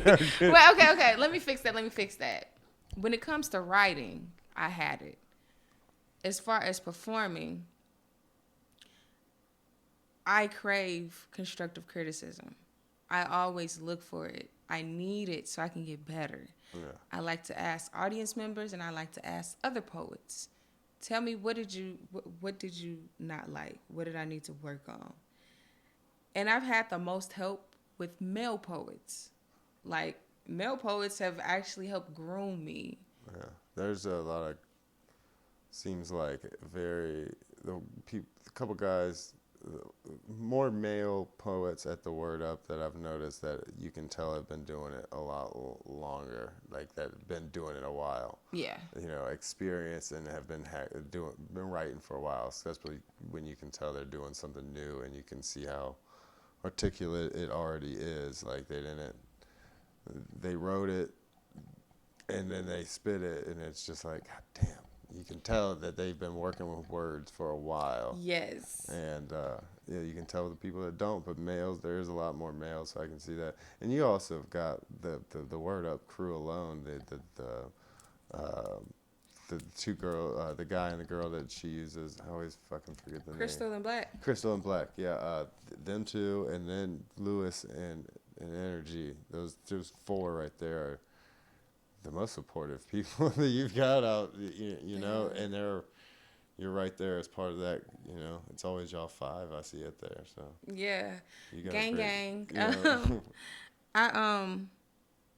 Wow. I really have to clean this up. Like I said, writing wise, I came out like had it down. Yeah. Like I had that down. Like I knew what I was writing was good and I knew that it was appealing, but you have to be able to sell it. You have to be able to give that experience. And when I first started doing erotic, I was sitting. I would be sitting in a chair and I would read off my phone. I would read the shit, and it was a male poet who actually told me, they asked me, why don't I memorize my material? And I basically said in a fancy way that I'm lazy and didn't feel like memorizing it. But when they told me how much you can emphasize or you can have more passion or you can make them feel it more when you internalize it and you go through memory, it just woke me up and it was like, damn, okay, this is how I get my stage presence. Because when you're reading, you can stumble over a word. But if you're not freestyling, but if you memorize it, say you mess up, you can freestyle. Yeah. And still keep that same the flow. engagement. Yeah. All right. I like it. Yeah, because that's, yeah, I can see reading it definitely fucking you up and you being more, because I've never done poetry. You've never done poetry? No. I'm not a poet or a singer. I won a talent show for dancing once. White boy got a little rhythm. Okay. Not well, really. You grew up around it. Yeah, I knew. Like, I do a bit all the time. I was like growing up as the only pink one in the house, I realized I was far inferior at everything. Besides maybe water sports and NASCAR. Beat at everything. It's like school shootings. We got that too. It's like, and our women, they can hail a manager. Come on, Karens. Give it up for the Karens. Karens, it's Yeah. hilarious. Um, um, Comedy though is also it's a good source to study for poetry as well. Oh yeah, that can, yeah. Cause and when I tell you that male poets have really helped groom me, um, because it's male poets who have told me this stuff to study, and I study it like comedy. Coached, not groomed like Epstein groomed. They've coached me, but with comedy, anybody can write a quick little joke or something. They could just write something. However, that cadence is important. That pause before, the joke, Yeah. like the real part of the joke, is important because it's power in the pauses. So with comedy, it's a good tool to study because you also have to make Timing sure. is, yeah. Yeah. Timing. That's one of my. Jamie Foxx is probably one of my favorite comedians, and I think it's because of his timing. Him and Dave Chappelle, I think, have some of the best timing. Oh, Dave Chappelle. What's his name? Daniel Tosh and Jesselnick, I think, have really good timing as well. But Jamie Foxx, a lot of people sleep on him and forget about him as a stand-up. But that's what I remember him from. I Might Need Security. I remember seeing that stand-up as a kid where he's talking about him and LL Cool J getting into it from Any Given Sunday. He's like, we in the locker room and LL licking his lips and shit. He says, big ass head. Let me get around you. Let me get around you. like his timing and the way he could deliver shit. He's much more of an active comedian. Like all the my favorite comedians, besides Stephen Wright, like Sam Kinison, loud screamer. He's the one that was always screaming. And then Jamie Foxx, he has a bunch of impressions and does a really good job of he's really great at portraying a character or a female character. Yeah, he is. He really is. Yeah, so that's not me at all. I don't really do characters. I haven't tried. Maybe next year. Do you like dry humor? Yeah, to a point. Depending, I like dark humor. If it's dry, dark humor, I get it. I like it. But if it's just I like substance to it. How do you feel about? I like my things to be moist most of the time. Moist. How do you feel about? This is important. The Office. I understand the humor. My wife loves it. She's watched it all. It's kind of silly to me. It's not as I get it. I understand it. It's definitely a style of comedy, and it is funny. There's a lot of funny in it, but I don't know. I really like more depth. More depth, I guess. With my comedy, I don't know. That's just I grew up with a different kind of comedy. Comedy to me was we were just talking Jamie Foxx, so we had the In Living Color, and Martin. And he was big on characters too. Martin, like the Martin Lawrence show, that was a regular thing on the TV every night or every couple of nights. Did you like Eddie Murphy? Murphy, yeah, until he went to the kind of I think after Beverly Hills, maybe fell off a little bit.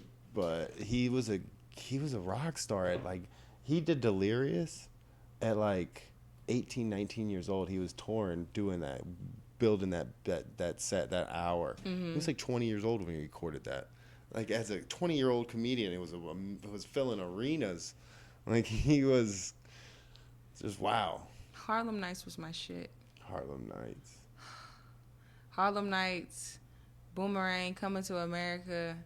Eddie Murphy makes me laugh. Oh my God, that pinky toe shit. He was.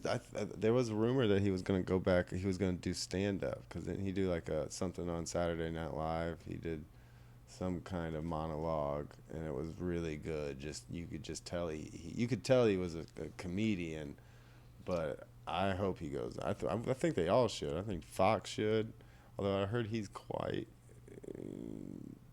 kind of an asshole.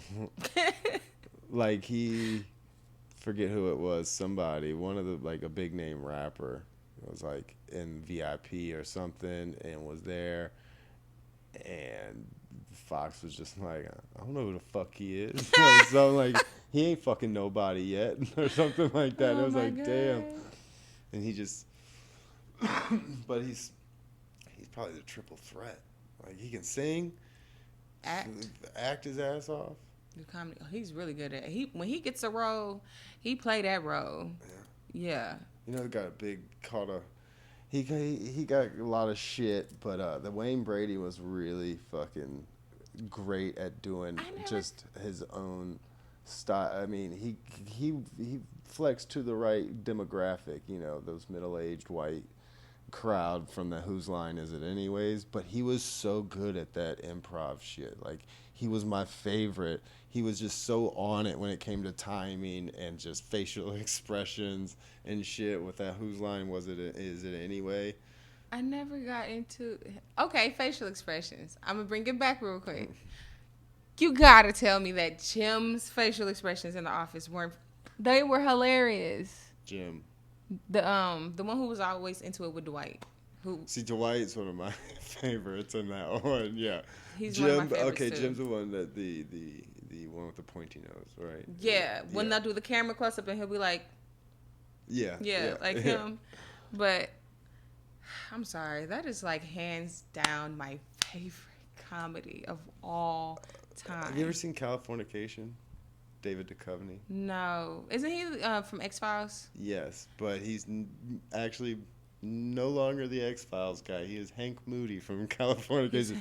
You'll love this show, actually. Like it's like it didn't get as much play because it came out. It was out like a season or two right before Weeds. Oh, more. And Weeds hit, and it was really big. And during the same time, Shameless was on. And now, just a couple of years ago, Shameless was became popular. Yeah. And Californication was better than both of those. Oh, really? Yes. Like it's got quite a few seasons, and it's hilarious. That's my kind of comedy. But he's an author. He moves out from New York, and he gets a girl pregnant, a woman that he's in love with. But it's just like he can't stop fucking up, and like women just.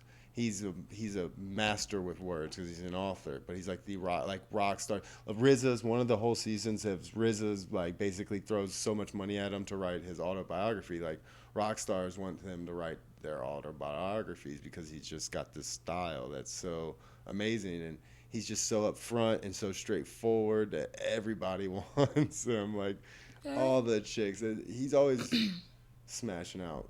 At least once or twice each episode of some random girl that's just like, how did this happen? And he's just so smooth all the time. And he has someone pregnant. He has the girl is she's like 15. She's going through teenage girl stuff, and she's a little musician, pretty good musician at that too, and has a little band, and is a little goth kind of chick, and it's a really good show. A lot of good music. A lot of famous actors are like guest stars in it. There's like Marilyn Manson's in a few of them. Fucking RZA's in a lot of them. I forget all the other ones, but there's a lot. I don't doubt it. I don't doubt it. If you ever are looking for a good one, Californication is probably one of my favorite as far as But no one ever knows of that one. But I think I've had you here for a good while, huh? What time is it? I don't even know. Did we touch on everything you want to touch on? Was that a trick question?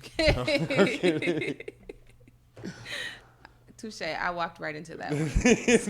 I was like, I just took a sexual harassment class at work. The way I did it, it was ambiguous. So, did we touch all topics? Oh yeah.